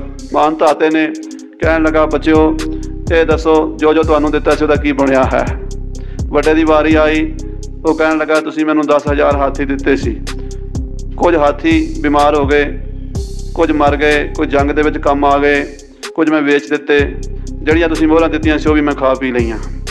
दूसरे ने पूछा, तेरे पैसों का ते ऊँठां का की बनया? कहता, कुछ ऊँठ मर गए, कुछ बीमार हो गए, कुछ वेच दिते, कुछ जंग च काम आ गए, मोहरां खा पी लईआं। तीसरे ने पूछा तूं की कीता है? वो कहता, मैं घोड़े कुछ जंग च मर गए, कुछ बीमार हो गए, कुछ वेच दिते, पैसे खा पी ले। चौथे ने पूछा, तेनों मिलिया सी मूंगी का दाणा ते अद्धा छोलियां का दाणा, तूं की कीता है? चौथा कहण लगा, पिता जी ਜਿਹੜਾ ਤੁਸੀਂ ਦਿੱਤਾ ਸੀ मूंगी का दाणा वो मैं बीज दिता सी ਜ਼ਮੀਨ ਦੇ ਵਿੱਚ, ਉਹਦੇ 'ਚੋਂ ਬਹੁਤ ਦਾਣੇ ਹੋਏ, ਤੇ ਜਿਹੜਾ ਮੈਨੂੰ ਤੁਸੀਂ ਅੱਧਾ ਦਾਣਾ ਦਿੱਤਾ ਸੀ ਛੋਲਿਆਂ ਦਾ ਉਹ ਮੈਂ ਕਿਸੇ ਦੁਕਾਨਦਾਰ ਨਾਲ ਸੌਦਾ ਕੀਤਾ ਵੀ 6 ਮਹੀਨੇ ਬਾਅਦ ਤੇਰਾ ਦਾਣਾ ਪੂਰਾ ਕਰ ਦਿਆਂਗਾ, ਅੱਧਾ ਰੱਖ ਲੈ ਤੇ ਮੈਨੂੰ ਪੂਰਾ ਦੇ ਦੇ, ਅੱਧਾ ਦਾਣਾ ਉਗਦਾ ਨਹੀਂ। ਉਹਨੇ ਮੈਨੂੰ ਪੂਰਾ ਦਾਣਾ ਦਿੱਤਾ ਵੀ 6 ਮਹੀਨਿਆਂ ਬਾਅਦ ਮਿਲ ਜਾਏਗਾ। ਉਹ ਦਾਣਾ ਮੈਂ ਜ਼ਮੀਨ 'ਚ ਬੀਜਿਆ ਛੋਲਿਆਂ ਦਾ, ਉਹਦੇ ਤੋਂ ਹੋਰ ਦਾਣੇ ਹੋਏ, ਹੋਰ ਹੋਏ। ਮੈਂ ਉਹਦੇ ਨਾਲ ਆਪਣਾ ਵਪਾਰ ਕਰਦਿਆਂ मूंगी दाणे ਨਾਲ ਤੇ ਛੋਲਿਆਂ ਦੇ ਦਾਣੇ ਨਾਲ 10,000 हाथी खरीदे, 10,000 ऊँट खरीदे, 10,000 घोड़े खरीदे, ते महाराज मूंगी दे नाल मैं एक शहर वसाया, मूंगीपट्टनम, साउथ इंडिया विच है मूंगीपट्टनम शहर वसाया। ते दूजा तुसीं मैनूं दित्ता सी छोलियां दा दाणा, ਉਹਦੇ ਨਾਲ मैं दिल्ली शहर वसाया, हिंदुस्तान की राजधानी है। महाराज 10वें पातशाह कहते, औरंगजेब देख, एक वो बंदा सी जिन्हें छोलियां दे दाणे तो दिल्ली वसाती, दाल दे दाणे तो, एक तू है जिहड़ा उत्थे रह के उन्होंने उजाड़ रहा ते बर्बाद कर रहा है। इदां दियां उन्होंने कहानियां सुनाइयां, औरतां दियां भी सुनाइयां, चंगियां बहादुर औरतां दियां भी सुनाइयां, ते बदकार तो बदकार औरतां दियां भी सुनाइयां, चंगे धर्मी बंदियां दियां भी सुनाइयां, भैड़े बंदियां दियां भी सुनाइयां। सारियां गल्लां दा निचोड़ कढिया भी तू इन्हां सारियां तो भैड़ा है, तू इन्हां दे सामने कुछ भी नहीं है। वो सारियां गल्लां महाराज ने लिख के एक दस्तावेज तैयार किया। पिंड दीने कांगड़ तो सतगुरां ने 2 ਸਿੰਘਾਂ ਨੂੰ ਤਿਆਰ ਕੀਤਾ, भाई साहब भाई दया सिंह जी, भाई साहब भाई धर्म सिंह जी, 5 ਪਿਆਰਿਆਂ ਦੇ ਮੋਢੀ ਸਿੰਘ ਸਨ ਦੋਵੇਂ ਹੀ। ਇਹਨਾਂ ਨੂੰ ਦੋਵਾਂ ਨੂੰ ਸਤਗੁਰਾਂ ਨੇ ਤੋਰਿਆ ਜਿਵੇਂ ਐਦੀ ਜਾਂਦੇ ਹਨ। ਉਹਨਾਂ ਦਿਨਾਂ 'ਚ ਐਦੀਏ ਜਿਹੜੇ ਹੁੰਦੇ ਸਨ ਬਾਦਸ਼ਾਹ ਦੇ, ਉਹ ਮੰਜੇ ਦੀ ਸਵਾਰੀ ਕਰਦੇ ਸਨ, ਘੋੜੇ ਦੀ ਸਵਾਰੀ ਨਹੀਂ, ਹਾਥੀ ਦੀ ਸਵਾਰੀ ਨਹੀਂ, ਪਾਲਕੀ ਦੀ ਸਵਾਰੀ ਨਹੀਂ, ਮੰਜੇ ਦੀ ਸਵਾਰੀ। ਮੰਜਾ ਵਿਛਾ ਲੈਣਾ, ਚਾਦਰ ਬਿਸਤਰਾ, ਉਹਦੇ ਉੱਤੇ ਬੈਠ ਜਾਣਾ ਚੌਂਕੜਾ ਮਾਰ ਕੇ। ਬਾਦਸ਼ਾਹ ਦੇ ਐਦੀਆਂ ਨੂੰ ਇੱਕ ਪਿੰਡ ਵਾਲੇ ਦੂਜੇ ਪਿੰਡ ਛੱਡ ਕੇ ਆਉਂਦੇ ਸਨ, ਦੂਜੇ ਪਿੰਡ ਵਾਲੇ ਤੀਜੇ ਪਿੰਡ ਛੱਡ ਆਉਂਦੇ ਸਨ। ਉਹ ਲੋਕਾਂ ਦੇ ਮੋਢਿਆਂ ਦੀ ਸਵਾਰੀ ਕਰਦੇ ਸਨ। ਪਾਤਸ਼ਾਹ ਨੇ ਆਖਿਆ, ਸਾਡਾ ਐਦੀਆ ਵੀ ਇਸੇ ਤਰ੍ਹਾਂ ਹੀ ਜਾਏਗਾ। ਧੰਨ ਗੁਰੂ ਗੋਬਿੰਦ ਸਿੰਘ ਸਾਹਿਬ ਮਹਾਰਾਜ। ਭਾਈ ਦਇਆ ਸਿੰਘ ਜੀ ਪਲੰਘੇ 'ਤੇ ਬੈਠ ਗਏ, ਭਾਈ ਧਰਮ ਸਿੰਘ ਜੀ ਨਾਲ ਤੁਰ ਪਏ, ਤੇ ਦੀਨੇ ਕਾਂਗੜ ਤੋਂ ਸੰਗਤ ਨੇ ਮੰਜਾ ਚੁੱਕਿਆ। ਉਹ ਮੰਜਾ ਚੁੱਕ ਕੇ ਇੱਕ ਪਿੰਡ ਤੋਂ ਦੂਜੇ, ਦੂਜੇ ਤੋਂ ਤੀਜੇ, ਕਿੱਥੇ ਪਹੁੰਚ ਗਏ? ਦੱਖਣ ਦੇ ਵਿੱਚ ਔਰੰਗਾਬਾਦ ਸ਼ਹਿਰ, ਧਾਮਣੀ ਮਹੱਲਾ, ਉੱਥੇ ਉਦਾਸੀ ਸੰਤਾਂ ਦਾ ਡੇਰਾ ਸੀ, ਅੱਜ ਵੀ ਹੈ। ਅੱਜ ਵੀ ਉਸ ਉਦਾਸੀ ਸੰਤਾਂ ਦੇ ਡੇਰੇ 'ਚ ਸ੍ਰੀ ਗੁਰੂ ਗ੍ਰੰਥ ਸਾਹਿਬ ਦਾ ਪ੍ਰਕਾਸ਼ ਹੁੰਦਾ ਹੈ। ਔਰ ਉਹਦੇ ਸਾਹਮਣੇ ਭਾਈ ਦਇਆ ਸਿੰਘ ਦਾ ਗੁਰਦੁਆਰਾ, ਸਿਰਫ ਇੱਕ 20 ਫੁੱਟ ਦੀ ਗਲੀ ਦਾ ਹੀ ਫਰਕ ਹੈ। ਉੱਥੇ ਉਦਾਸੀ ਸੰਤਾਂ ਨੂੰ ਜਾ ਕੇ ਮਿਲੇ ਤੇ ਉੱਥੋਂ ਪਤਾ ਕੀਤਾ ਔਰੰਗਜ਼ੇਬ ਕਿੱਥੇ ਹੈ। 120 ਮੀਲ ਉੱਥੋਂ ਅਹਿਮਦਨਗਰ ਦੂਰ ਹੈ, ਉੱਥੇ ਔਰੰਗਜ਼ੇਬ ਠਹਿਰਿਆ ਹੋਇਆ ਸੀ। ਭਾਈ ਸਾਹਿਬ ਉੱਥੋਂ ਚੱਲ ਕੇ ਅਹਿਮਦਨਗਰ ਪਹੁੰਚੇ। ਬਾਦਸ਼ਾਹ ਔਰੰਗਜ਼ੇਬ ਨੂੰ ਮਿਲਣ ਵਾਸਤੇ ਉਹਨਾਂ ਨੇ ਬਹੁਤ ਹੀਲੇ ਕੀਤੇ, ਬਹੁਤ ਯਤਨ ਕੀਤੇ, ਪਰ ਬਾਦਸ਼ਾਹ ਦੇ ਬੰਦੇ ਜਿਹੜੇ ਮੁਖੀ ਦਰਬਾਰੀ ਬੰਦੇ ਸਨ, ਉਹਨਾਂ ਨੇ ਭਾਈ ਸਾਹਿਬ ਜੀ ਨੂੰ ਬਾਦਸ਼ਾਹ ਦੀ ਕਚਹਿਰੀ 'ਚ ਅੱਪੜ ਨਹੀਂ ਦਿੱਤਾ। ਅਖੀਰ ਭਾਈ ਸਾਹਿਬ ਨੇ ਅਰਦਾਸ ਕੀਤੀ ਸ੍ਰੀ ਕਲਗੀਧਰ ਮਹਾਰਾਜ ਸੱਚੇ ਪਾਤਸ਼ਾਹ ਜੀ ਦੇ ਚਰਨਾਂ ਵਿੱਚ ਕਿ ਗਰੀਬ ਨਵਾਜ਼ ਜਿਹੜੇ ਕੰਮ ਲਈ ਆਪ ਜੀ ਨੇ ਭੇਜਿਆ ਸੀ ਉਹ ਕੰਮ ਨਹੀਂ ਹੋ ਰਿਹਾ, ਕਿਉਂਕਿ ਬਾਦਸ਼ਾਹ ਔਰੰਗਜ਼ੇਬ ਸਾਨੂੰ ਕਚਹਿਰੀ ਵਿੱਚ ਹੀ ਨਹੀਂ ਵੜਨ ਦਿੰਦਾ, ਉਹਦੀ ਕਚਹਿਰੀ ਦੇ ਬੰਦੇ ਹੀ ਸਾਨੂੰ ਨੇੜੇ ਨਹੀਂ ਲੱਗਣ ਦਿੰਦੇ। ਤਾਂ ਸਤਿਗੁਰਾਂ ਨੇ ਸਿੰਘਾਂ ਨੂੰ ਹੌਸਲਾ ਦਿੱਤਾ ਵੀ ਤੁਸੀਂ ਧੀਰਜ ਰੱਖੋ, ਅਸੀਂ ਆਪੇ ਹੀ ਔਰੰਗਜ਼ੇਬ ਨੂੰ ਪ੍ਰੇਰਨਾ ਕਰਾਂਗੇ। ਸਾਧ ਸੰਗਤ ਜੀ, ਔਰੰਗਜ਼ੇਬ ਬਾਦਸ਼ਾਹ ਆਤਮਿਕ ਬਲ ਰੱਖਦਾ ਸੀ, ਔਰ ਇਹ ਬਲ ਉਹਨੂੰ ਸਾਹਿਬ ਸ੍ਰੀ ਗੁਰੂ ਹਰਕ੍ਰਿਸ਼ਨ ਸਾਹਿਬ ਜੀ ਜਦੋਂ ਦਿੱਲੀ ਗਏ ਬੰਗਲਾ ਸਾਹਿਬ, ਉਹ ਬਾਦਸ਼ਾਹ ਨੇ ਜਿੱਦ ਕੀਤੀ ਕਿ ਮੈਨੂੰ ਕੋਈ ਗੁਰੂ ਸਾਹਿਬ ਦੇ ਦਰਸ਼ਨ ਕਰਾਓ। ਰਾਜਾ ਜੈ ਸਿੰਘ ਨੂੰ ਬੜੀ ਉਹਨੇ ਜ਼ੋਰ ਪਾਇਆ ਵੀ ਗੁਰੂ ਹਰਕ੍ਰਿਸ਼ਨ ਸਾਹਿਬ ਮੇਰੇ ਦਰਬਾਰ 'ਚ ਆਉਣ ਜਾਂ ਮੈਨੂੰ ਆਪਣੇ ਦਰਬਾਰ 'ਚ ਆਉਣ ਦੀ ਆਗਿਆ ਦੇਣ। ਪਰ ਸਤਿਗੁਰੂ ਹਰਕ੍ਰਿਸ਼ਨ ਸਾਹਿਬ ਜੀ ਦਾ ਬਚਨ ਸੀ ਵੀ ਸਾਡੇ ਪਿਤਾ ਜੀ ਨੇ ਤੇਰੇ ਦਰਸ਼ਨ ਨਹੀਂ ਕੀਤੇ, ਨਾ ਤੈਨੂੰ ਦਰਸ਼ਨ ਦਿੱਤੇ, ਅਸੀਂ ਵੀ ਨਹੀਂ ਦਰਸ਼ਨ ਦੇ। ਨਹਿ ਮਲੇਸ਼ ਕੋ ਦਰਸ਼ਨ ਦੇ ਹੈ। ਜਿਹੜੇ ਬੰਦੇ ਨੇ ਆਪਣੇ ਭਰਾ ਮਾਰਤੇ ਹਨ, ਪਿਓ ਮਾਰ ਦਿੱਤਾ ਹੈ, ਜਿਹੜਾ ਬੰਦਾ ਧਰਮ ਦਾ ਦੋਖੀ ਹੈ ਉਹਦੇ ਦਰਸ਼ਨ ਨਹੀਂ ਕਰਨੇ। ਸਤਿਗੁਰੂ ਹਰਕ੍ਰਿਸ਼ਨ ਸਾਹਿਬ ਜੀ ਮਹਾਰਾਜ ਨਹੀਂ ਬਾਦਸ਼ਾਹ ਕੋ ਗਏ। ਬਾਦਸ਼ਾਹ ਨੇ ਬਾਰ-ਬਾਰ ਬੇਨਤੀਆਂ ਕੀਤੀਆਂ ਤਾਂ ਸਤਿਗੁਰਾਂ ਨੇ ਗੁਰੂ ਗ੍ਰੰਥ ਸਾਹਿਬ 'ਚੋਂ ਇੱਕ ਸ਼ਬਦ ਲਿਖ ਕੇ ਗੁਰੂ ਹਰਕ੍ਰਿਸ਼ਨ ਸਾਹਿਬ ਜੀ ਨੇ ਗੁਰਬਾਣੀ ਦਾ ਬਾਦਸ਼ਾਹ ਨੂੰ ਭੇਜਿਆ ਵੀ ਇਹ ਪੜ੍ਹ ਲੈ, ਤੈਨੂੰ ਜੋ ਚਾਹੀਦਾ ਮਿਲ ਜਾਏਗਾ। ਜਦੋਂ ਸੇਵਾਦਾਰਾਂ ਨੇ ਜਾ ਕੇ ਬਾਣੀ ਦਾ ਸ਼ਬਦ ਦਿੱਤਾ ਵੀ ਆ ਗੁਰੂ ਜੀ ਦੀ ਚਿੱਠੀ ਆਈ ਹੈ, ਉਹ ਕਹਿੰਦੇ ਕਿਉਂਕਿ ਗੁਰੂ ਸਾਹਿਬ ਦੀ ਸ਼ਕਤੀ ਨੂੰ ਜਾਣ ਚੁੱਕਾ ਸੀ। ਪਹਿਲਾਂ ਬਾਬਾ ਰਾਮ ਰਾਏ ਜੀ ਨੇ 372 ਕਰਾਮਾਤਾਂ ਦਿੱਲੀ 'ਚ ਦਿਖਾਈਆਂ, ਪ੍ਰਸਿੱਧ ਹਨ, ਬੜੀਆਂ ਸੂਰਜ ਪ੍ਰਕਾਸ਼ ਲਿਖੀਆਂ। ਉਹ ਵੱਡੇ ਸਨ, ਸਤਿਗੁਰਾਂ ਦੇ ਵੱਡੇ ਭਾਈ ਸਨ ਗੁਰੂ ਹਰਕ੍ਰਿਸ਼ਨ ਸਾਹਿਬ ਜੀ ਦੇ, ਉਹਨਾਂ ਦੀ ਸ਼ਕਤੀ ਤੋਂ ਵੀ ਪ੍ਰਭਾਵਿਤ ਸੀ ਬਹੁਤ। ਫਿਰ ਉਹਨੂੰ ਪਤਾ ਵੀ ਇਹ ਛੋਟੇ ਭਾਈ ਗੱਦੀ 'ਤੇ ਬੈਠੇ ਹੈ, ਅਤੇ ਦਿੱਲੀ ਸ਼ਹਿਰ 'ਚ ਚੇਚਕ ਦੀ ਬਿਮਾਰੀ ਬਹੁਤ ਫੈਲੀ ਹੋਈ ਸੀ, ਹੈਜਾ ਫੈਲਿਆ ਹੋਇਆ ਸੀ, ਬੰਦੇ ਬਹੁਤ ਮਰ ਰਹੇ ਸਨ। ਬਾਦਸ਼ਾਹ ਨੇ ਬੇਨਤੀ ਕੀਤੀ ਸੀ ਗੁਰੂ ਹਰਕ੍ਰਿਸ਼ਨ ਸਾਹਿਬ ਜੀ ਮਹਾਰਾਜ ਕਿਰਪਾ ਕਰੋ, ਦਿੱਲੀ ਸ਼ਹਿਰ ਬਚਾਓ। ਤਾਂ ਸਤਿਗੁਰੂ ਹਰਕ੍ਰਿਸ਼ਨ ਸਾਹਿਬ ਜੀ ਨੇ ਆਪਣੇ ਇਸ਼ਨਾਨ ਵਾਲਾ ਜਲ ਬਖਸ਼ਿਸ਼ ਕੀਤਾ ਸੀ, ਜਿਹੜਾ ਬੰਗਲਾ ਸਾਹਿਬ ਅੱਜ ਵੀ ਉਹ ਮਰਿਆਦਾ ਹੈ ਕਿ ਉੱਥੇ ਉਸ ਜਿਹੜਾ ਇਸ਼ਨਾਨ ਵਾਲਾ ਜਲ ਹੈ ਉਹ ਰੋਗੀ, ਬਿਮਾਰ, ਦੁਖੀ ਕੋਈ ਵੀ ਛਕ ਲਵੇ, ਕਿਰਪਾ ਹੋ ਜਾਂਦੀ ਹੈ, ਦਿਨਾਂ ਵਿੱਚ ਹੀ ਤੰਦਰੁਸਤ ਹੋ ਜਾਂਦਾ। ਸੋ ਉਹ ਜਲ ਸਤਿਗੁਰੂ ਜੀ ਨੇ ਝਬੱਚੇ 'ਚ ਪਾ ਦਿੱਤਾ ਸੀ, ਜਿਹੜਾ ਵੀ ਚੂੜਾ ਛਕਦਾ ਸੀ ਉਹ ਹੀ ਰਾਜੀ ਹੋ ਜਾਂਦਾ ਸੀ। ਦਿੱਲੀ ਸਾਰੀ ਰਾਜੀ ਹੋ ਗਈ। ਬਾਦਸ਼ਾਹ ਔਰੰਗਜ਼ੇਬ ਨੂੰ ਮਹਿਸੂਸ ਹੋ ਗਿਆ ਕਿ ਬੜੀ ਮਹਾਨ ਸ਼ਕਤੀ ਦੇ ਮਾਲਕ ਹਨ, ਗੁਰੂ ਨਾਨਕ ਦੀ ਗੱਦੀ ਹੈ, ਇਸ ਕਰਕੇ ਦਰਸ਼ਨ ਕਰਨੇ ਚਾਹੀਦੇ। ਪਰ ਮਹਾਰਾਜ ਨੇ ਆਖਿਆ ਵੀ ਦਰਸ਼ਨ ਦੇਣੇ ਨਹੀਂ।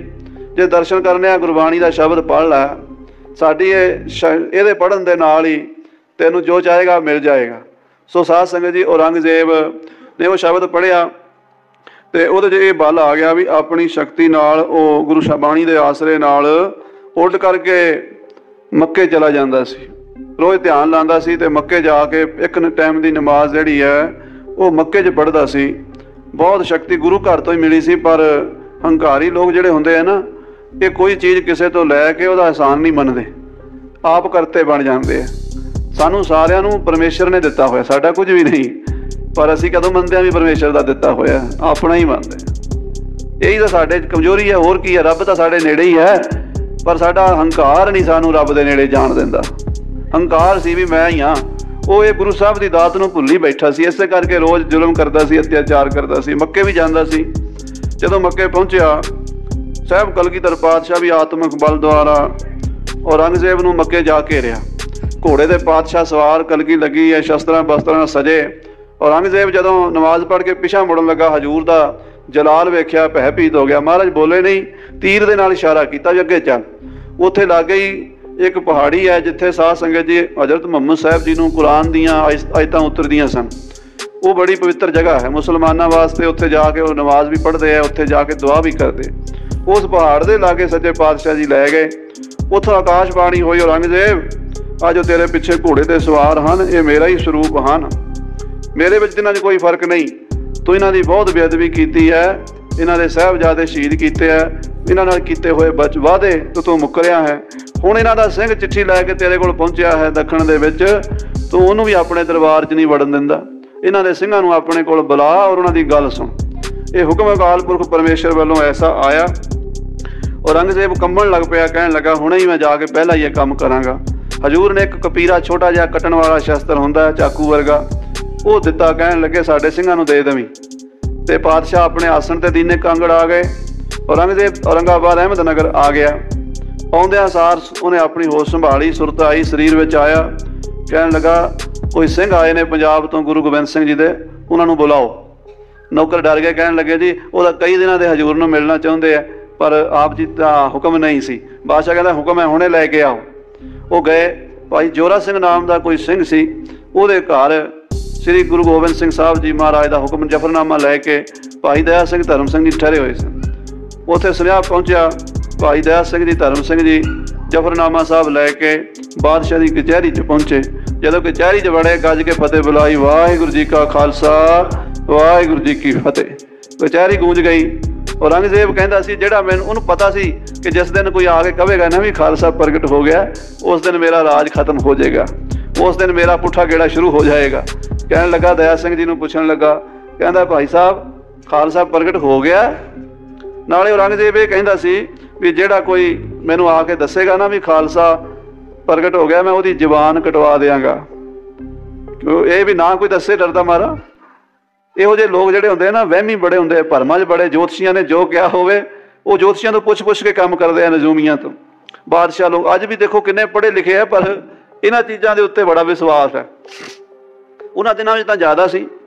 ਸੋ ਔਰੰਗਜ਼ੇਬ ਕਹਿਣ ਲੱਗਾ ਵੀ ਜਿਹੜਾ ਮੇਰੇ ਕੋਲ ਆ ਕੇ ਕਹੇਗਾ ਵੀ ਖਾਲਸਾ ਪ੍ਰਗਟ ਹੋ ਗਿਆ, ਉਹਦੀ ਜ਼ੁਬਾਨ ਕਟਵਾ ਦਿਆਂਗਾ। ਭਾਈ ਦਇਆ ਸਿੰਘ ਨੂੰ ਪਤਾ ਸੀ ਵੀ ਇਹ ਕਿਉਂ ਪੁੱਛਦਾ। ਔਰੰਗਜ਼ੇਬ ਕਹਿੰਦਾ ਭਾਈ ਸਾਹਿਬ ਖਾਲਸਾ ਪ੍ਰਗਟ ਹੋ ਗਿਆ? ਭਾਈ ਸਾਹਿਬ ਕਹਿੰਦੇ ਜੀ ਹਜ਼ੂਰ ਹੀ ਜਾਣਨ, ਤੁਸੀਂ ਜਾਣੋ। ਫਿਰ ਕਹਿੰਦਾ ਮੈਂ ਤੁਹਾਨੂੰ ਪੁੱਛਦਾ ਖਾਲਸਾ ਪ੍ਰਗਟ ਹੋ ਗਿਆ? ਭਾਈ ਸਾਹਿਬ ਕਹਿੰਦੇ ਆਪ ਜੀ ਜਾਣੋ। ਤੀਜੀ ਵਾਰੀ ਫਿਰ ਮੈਂ ਪੁੱਛਦਾ ਖਾਲਸਾ ਪ੍ਰਗਟ ਹੋ ਗਿਆ? ਭਾਈ ਸਾਹਿਬ ਕਹਿੰਦੇ ਅਸੀਂ ਵੀ ਤੁਹਾਡੇ ਮੂੰਹ ਤੋਂ ਸੁਣ ਰਹੇ ਹਾਂ। ਆਖੋ ਸਤਨਾਮ। ਕੋਲ ਕਾਜੀ ਬੈਠਾ ਸੀ। ਕਾਜੀ ਕਹਿਣ ਲੱਗਾ ਸ਼ਹਿਨਸ਼ਾਹ ਆਪ ਜੀ ਨੇ ਜਿਹੜਾ ਕਾਨੂੰਨ ਬਣਾਇਆ ਸੀ ਉਹਦੇ 'ਚ ਤਾਂ ਆਪ ਹੀ ਫਸ ਗਏ ਹੋ। ਜਿਹੜਾ ਕਹੇਗਾ ਖਾਲਸਾ ਪ੍ਰਗਟ ਹੋ ਗਿਆ ਉਹਦੀ ਜ਼ੁਬਾਨ ਕੱਟੀ ਜਾਏਗੀ, ਇਹ ਤਾਂ ਤੁਸੀਂ ਆਪ ਕਹਿ ਰਹੇ ਹੋ। ਬਾਦਸ਼ਾਹ ਸੁੰਨ ਹੋ ਗਿਆ, ਕਹਿਣ ਲੱਗਾ ਹਾਂ ਮੈਂ ਆਪਣੇ ਮੂੰਹ ਤੋਂ ਕਹਿਤਾ? ਕਾਜੀ ਕਹਿੰਦਾ ਹਾਂ ਮਹਾਰਾਜ ਤੁਸੀਂ ਆਪਣੇ ਮੂੰਹ ਤੋਂ ਕਹਿਤਾ। ਭਾਈ ਦਇਆ ਸਿੰਘ ਹੱਸ ਰਹੇ, ਮੁਸਕਰਾ ਰਹੇ। ਦੇਖੋ ਬਾਦਸ਼ਾਹ ਕਿਵੇਂ ਕਾਨੂੰਨ 'ਚ ਫਸ ਗਏ ਖਾਲਸੇ ਦੇ। ਕਹਿੰਦੇ ਹੁਣ ਤਾਂ ਮੇਰੀ ਜ਼ੁਬਾਨ ਕੱਟੀ ਜਾਣੀ ਹੈ। ਕਾਜੀ ਕਹਿੰਦਾ ਸ਼ਰ੍ਹਾ ਤਾਂ ਇੱਦਾਂ ਹੀ ਕਹਿੰਦੀ ਹੈ, ਪਰ ਕੋਈ ਰਾਹ ਕੱਢ ਲੈਂਦੇ ਆ। ਕਹਿੰਦੇ ਕੀ ਰਾਹ? ਪੰਡਤਾਂ ਕਾਜ਼ੀਆਂ ਕੋਲ ਰਸਤੇ ਬੜੇ ਹੁੰਦੇ। ਕਹਿੰਦੇ ਇੱਕ ਰਾਹ ਹੈ ਵੀ ਸੋਨੇ ਦੀ ਜ਼ੁਬਾਨ ਬਣਾਓ, ਕੱਟ ਕੇ ਮੈਨੂੰ ਦੇ ਦਿਓ। ਲੋਹੇ ਦੀ ਸੋਨੇ ਦੀ ਜ਼ੁਬਾਨ 4-5 ਤੋਲੇ ਦੀ ਤਾਂ ਬਣੇਗੀ। 4-5 ਤੋਲੇ ਸੋਨਾ ਕਾਜੀ ਦੇ ਘਰ ਜਾਏਗਾ। ਕਾਜੀ ਨੇ ਆਪਣਾ ਰਾਹ ਵੇਖਿਆ, ਬਣਾਈ ਸੋਨੇ ਦੀ ਜ਼ੁਬਾਨ, ਕੱਟ ਕੇ ਲੈ ਗਿਆ। ਰਸਮ ਪੂਰੀ ਹੋ ਗਈ, ਸ਼ਰ੍ਹਾ ਬਣਾਤੀ। ਚਲੋ ਔਰੰਗਜ਼ੇਬ ਕਹਿੰਦਾ ਭਾਈ ਸਾਹਿਬ ਕੀ ਲੈ ਕੇ ਆਏ ਹੋ ਹੁਕਮ? ਭਾਈ ਸਾਹਿਬ ਕਹਿੰਦੇ ਹਜ਼ੂਰ ਕਲਗੀਧਰ ਮਹਾਰਾਜ ਦਾ ਹੁਕਮ ਹੈ, ਉਹਨਾਂ ਦਾ ਹੱਥ ਦਾ ਲਿਖਿਆ ਹੋਇਆ ਜ਼ਫ਼ਰਨਾਮਾ ਤੁਹਾਡੇ ਵਾਸਤੇ, ਪੜ੍ਹੋ। ਬਾਦਸ਼ਾਹ ਨੇ ਬੜੇ ਸਤਿਕਾਰ ਨਾਲ ਜ਼ਫ਼ਰਨਾਮਾ ਲਿਆ। ਫਿਰ ਪੁੱਛਦਾ ਭਾਈ ਸਾਹਿਬ ਜੋ ਤੁਹਾਡੇ ਗੁਰੂ ਹਨ, ਗੁਰੂ ਗੋਬਿੰਦ ਸਿੰਘ ਜੀ, ਉਹਨਾਂ ਬਾਰੇ ਲੋਕਾਂ ਤੋਂ ਮੈਂ ਸੁਣਿਆ, ਕਈ ਲੋਕ ਕਹਿੰਦੇ ਉਹਨਾਂ ਕੋਲ ਬੜੀ ਕਰਾਮਾਤ ਹੈ, ਉਹਨਾਂ ਕੋਲ ਗੈਬੀ ਸ਼ਕਤੀ ਹੈ, ਰੂਹਾਨੀ ਸ਼ਕਤੀ ਹੈ। क्या गुरु गोबिंद सिंह को कोई गैबी शक्ति है, कोई रूहानियत की ताकत है? भाई दया सिंह कहने लगे बादशाह गुरु गोबिंद सिंह बारे तो मैं नहीं कह सकता, उन्हां दी ताकत बारे उन्हां दी शक्ति बारे इंसान नहीं कुछ कह सकता। ये कह सकता हाँ कि गुरु गोबिंद सिंह दे कुत्तियां विच भी बड़ी करामात है। औरंगजेब कहता ये गल्लां मैं बहुत सुनिया ने कि फलाने पीर दे कुत्तियां विच करामात है, फलाने संत दे कुत्तियां विच करामात है, फलाने गुरु दे कुत्तियां विच करामात है, पर मैं अज ताईं किसी कुत्ते की करामात नहीं वेखी। औरंगजेब कहने लगा मैं नहीं वेखी। भाई साहब कहते नहीं वेखी तो वक्री गल है, पर असी वेखी है कि श्री कलगीधर महाराज जी के कुत्तियां विच बड़ी करामात है। औरंगजेब कहता फिर दिखाओ मैनू। भाई साहब कहते ना देख तो चंगा रहेगा, ना देख मन ही लै। साध संगत जी ਜਿਹੜੇ ਲੋਕ ਦੇਖਣ ਨੂੰ ਤੁਰਦੇ ਆ ਨਾ, ਅਨੰਤ ਕੋ ਚਾਹਣ ਜੋ ਗਏ ਸੇ ਆਏ ਅਨੰਤ ਗਵਾਏ। ਉਹ ਅਨੰਤ ਪ੍ਰਭੂ ਹੈ, ਉਹਦੀ ਥਾਂ ਪਾਣ ਨਹੀਂ ਜਾਣਾ ਚਾਹੀਦਾ, ਜਿੱਦ ਨਹੀਂ ਕਰਨੀ ਚਾਹੀਦੀ। ਕਈ ਕਹਿੰਦੇ ਹੁਣੇ ਦਿਖਾਓ। ਗੁਰੂ ਗੋਬਿੰਦ ਸਿੰਘ ਸਾਹਿਬ ਜੀ ਨੂੰ ਬਹਾਦਰ ਸ਼ਾਹ ਦੇ ਕੋਲ ਆਗਰੇ ਕਾਜ਼ੀ ਨੇ ਜਿੱਦ ਨਾਲ ਪੁੱਛਿਆ ਕਰਾਮਾਤ ਦਿਖਾਓ। ਮਹਾਰਾਜ ਕਹਿਣ ਲੱਗੇ ਕਾਜ਼ੀ ਸਾਹਿਬ ਆ ਲਓ ਕਰਾਮਾਤ। ਸੋਨੇ ਦੀਆਂ ਮੋਹਰਾਂ ਕੱਢ ਕੇ ਅੱਗੇ ਰੱਖਦੀਆਂ। ਬਾਦਸ਼ਾਹ ਕਹਿੰਦੇ ਆ ਬੜੀ ਵੱਡੀ ਕਰਾਮਾਤ ਹੈ, ਪੈਸਾ ਬੜੀ ਵੱਡੀ ਕਰਾਮਾਤ ਹੈ। ਕਹਿੰਦਾ ਗੁਰੂ ਜੀ ਇਹਦਾ ਤਾਂ ਮੈਨੂੰ ਪਤਾ ਹੈ, ਕੋਈ ਇਸ ਤੋਂ ਵੱਡੀ ਕਰਾਮਾਤ। ਮਹਾਰਾਜ ਕਹਿੰਦੇ ਇਸ ਤੋਂ ਵੱਡੀ ਕਰਾਮਾਤ ਹੈ ਵੀ ਕਿਸੇ ਬੰਦੇ ਦੇ ਨਾਲ 10-20 ਬੰਦੇ ਤੁਰਦੇ ਹੋਣ, ਜਮਾਤ ਕਰਾਮਾਤ ਹੈ। ਇੱਕ ਬੰਦਾ ਹੈ, ਉਹਦੇ ਨਾਲ 10-20 ਗਲੀ ਮੁਹੱਲੇ ਦੇ ਉਹਦੇ ਭਾਈ ਬੰਦ ਹਨ, ਉਹਦੀ ਗੱਲ ਮੰਨਦੇ ਹਨ, ਉਹਦੀ ਹਾਂ 'ਚ ਹਾਂ ਮਿਲਾਉਂਦੇ ਹਨ, ਉਹਦੀ ਗਵਾਹੀ ਦਿੰਦੇ ਨੇ, ਉਹਦੀ ਜ਼ਿੰਮੇਵਾਰੀ ਲੈਂਦੇ ਦੁੱਖ ਸੁੱਖ ਦੀ।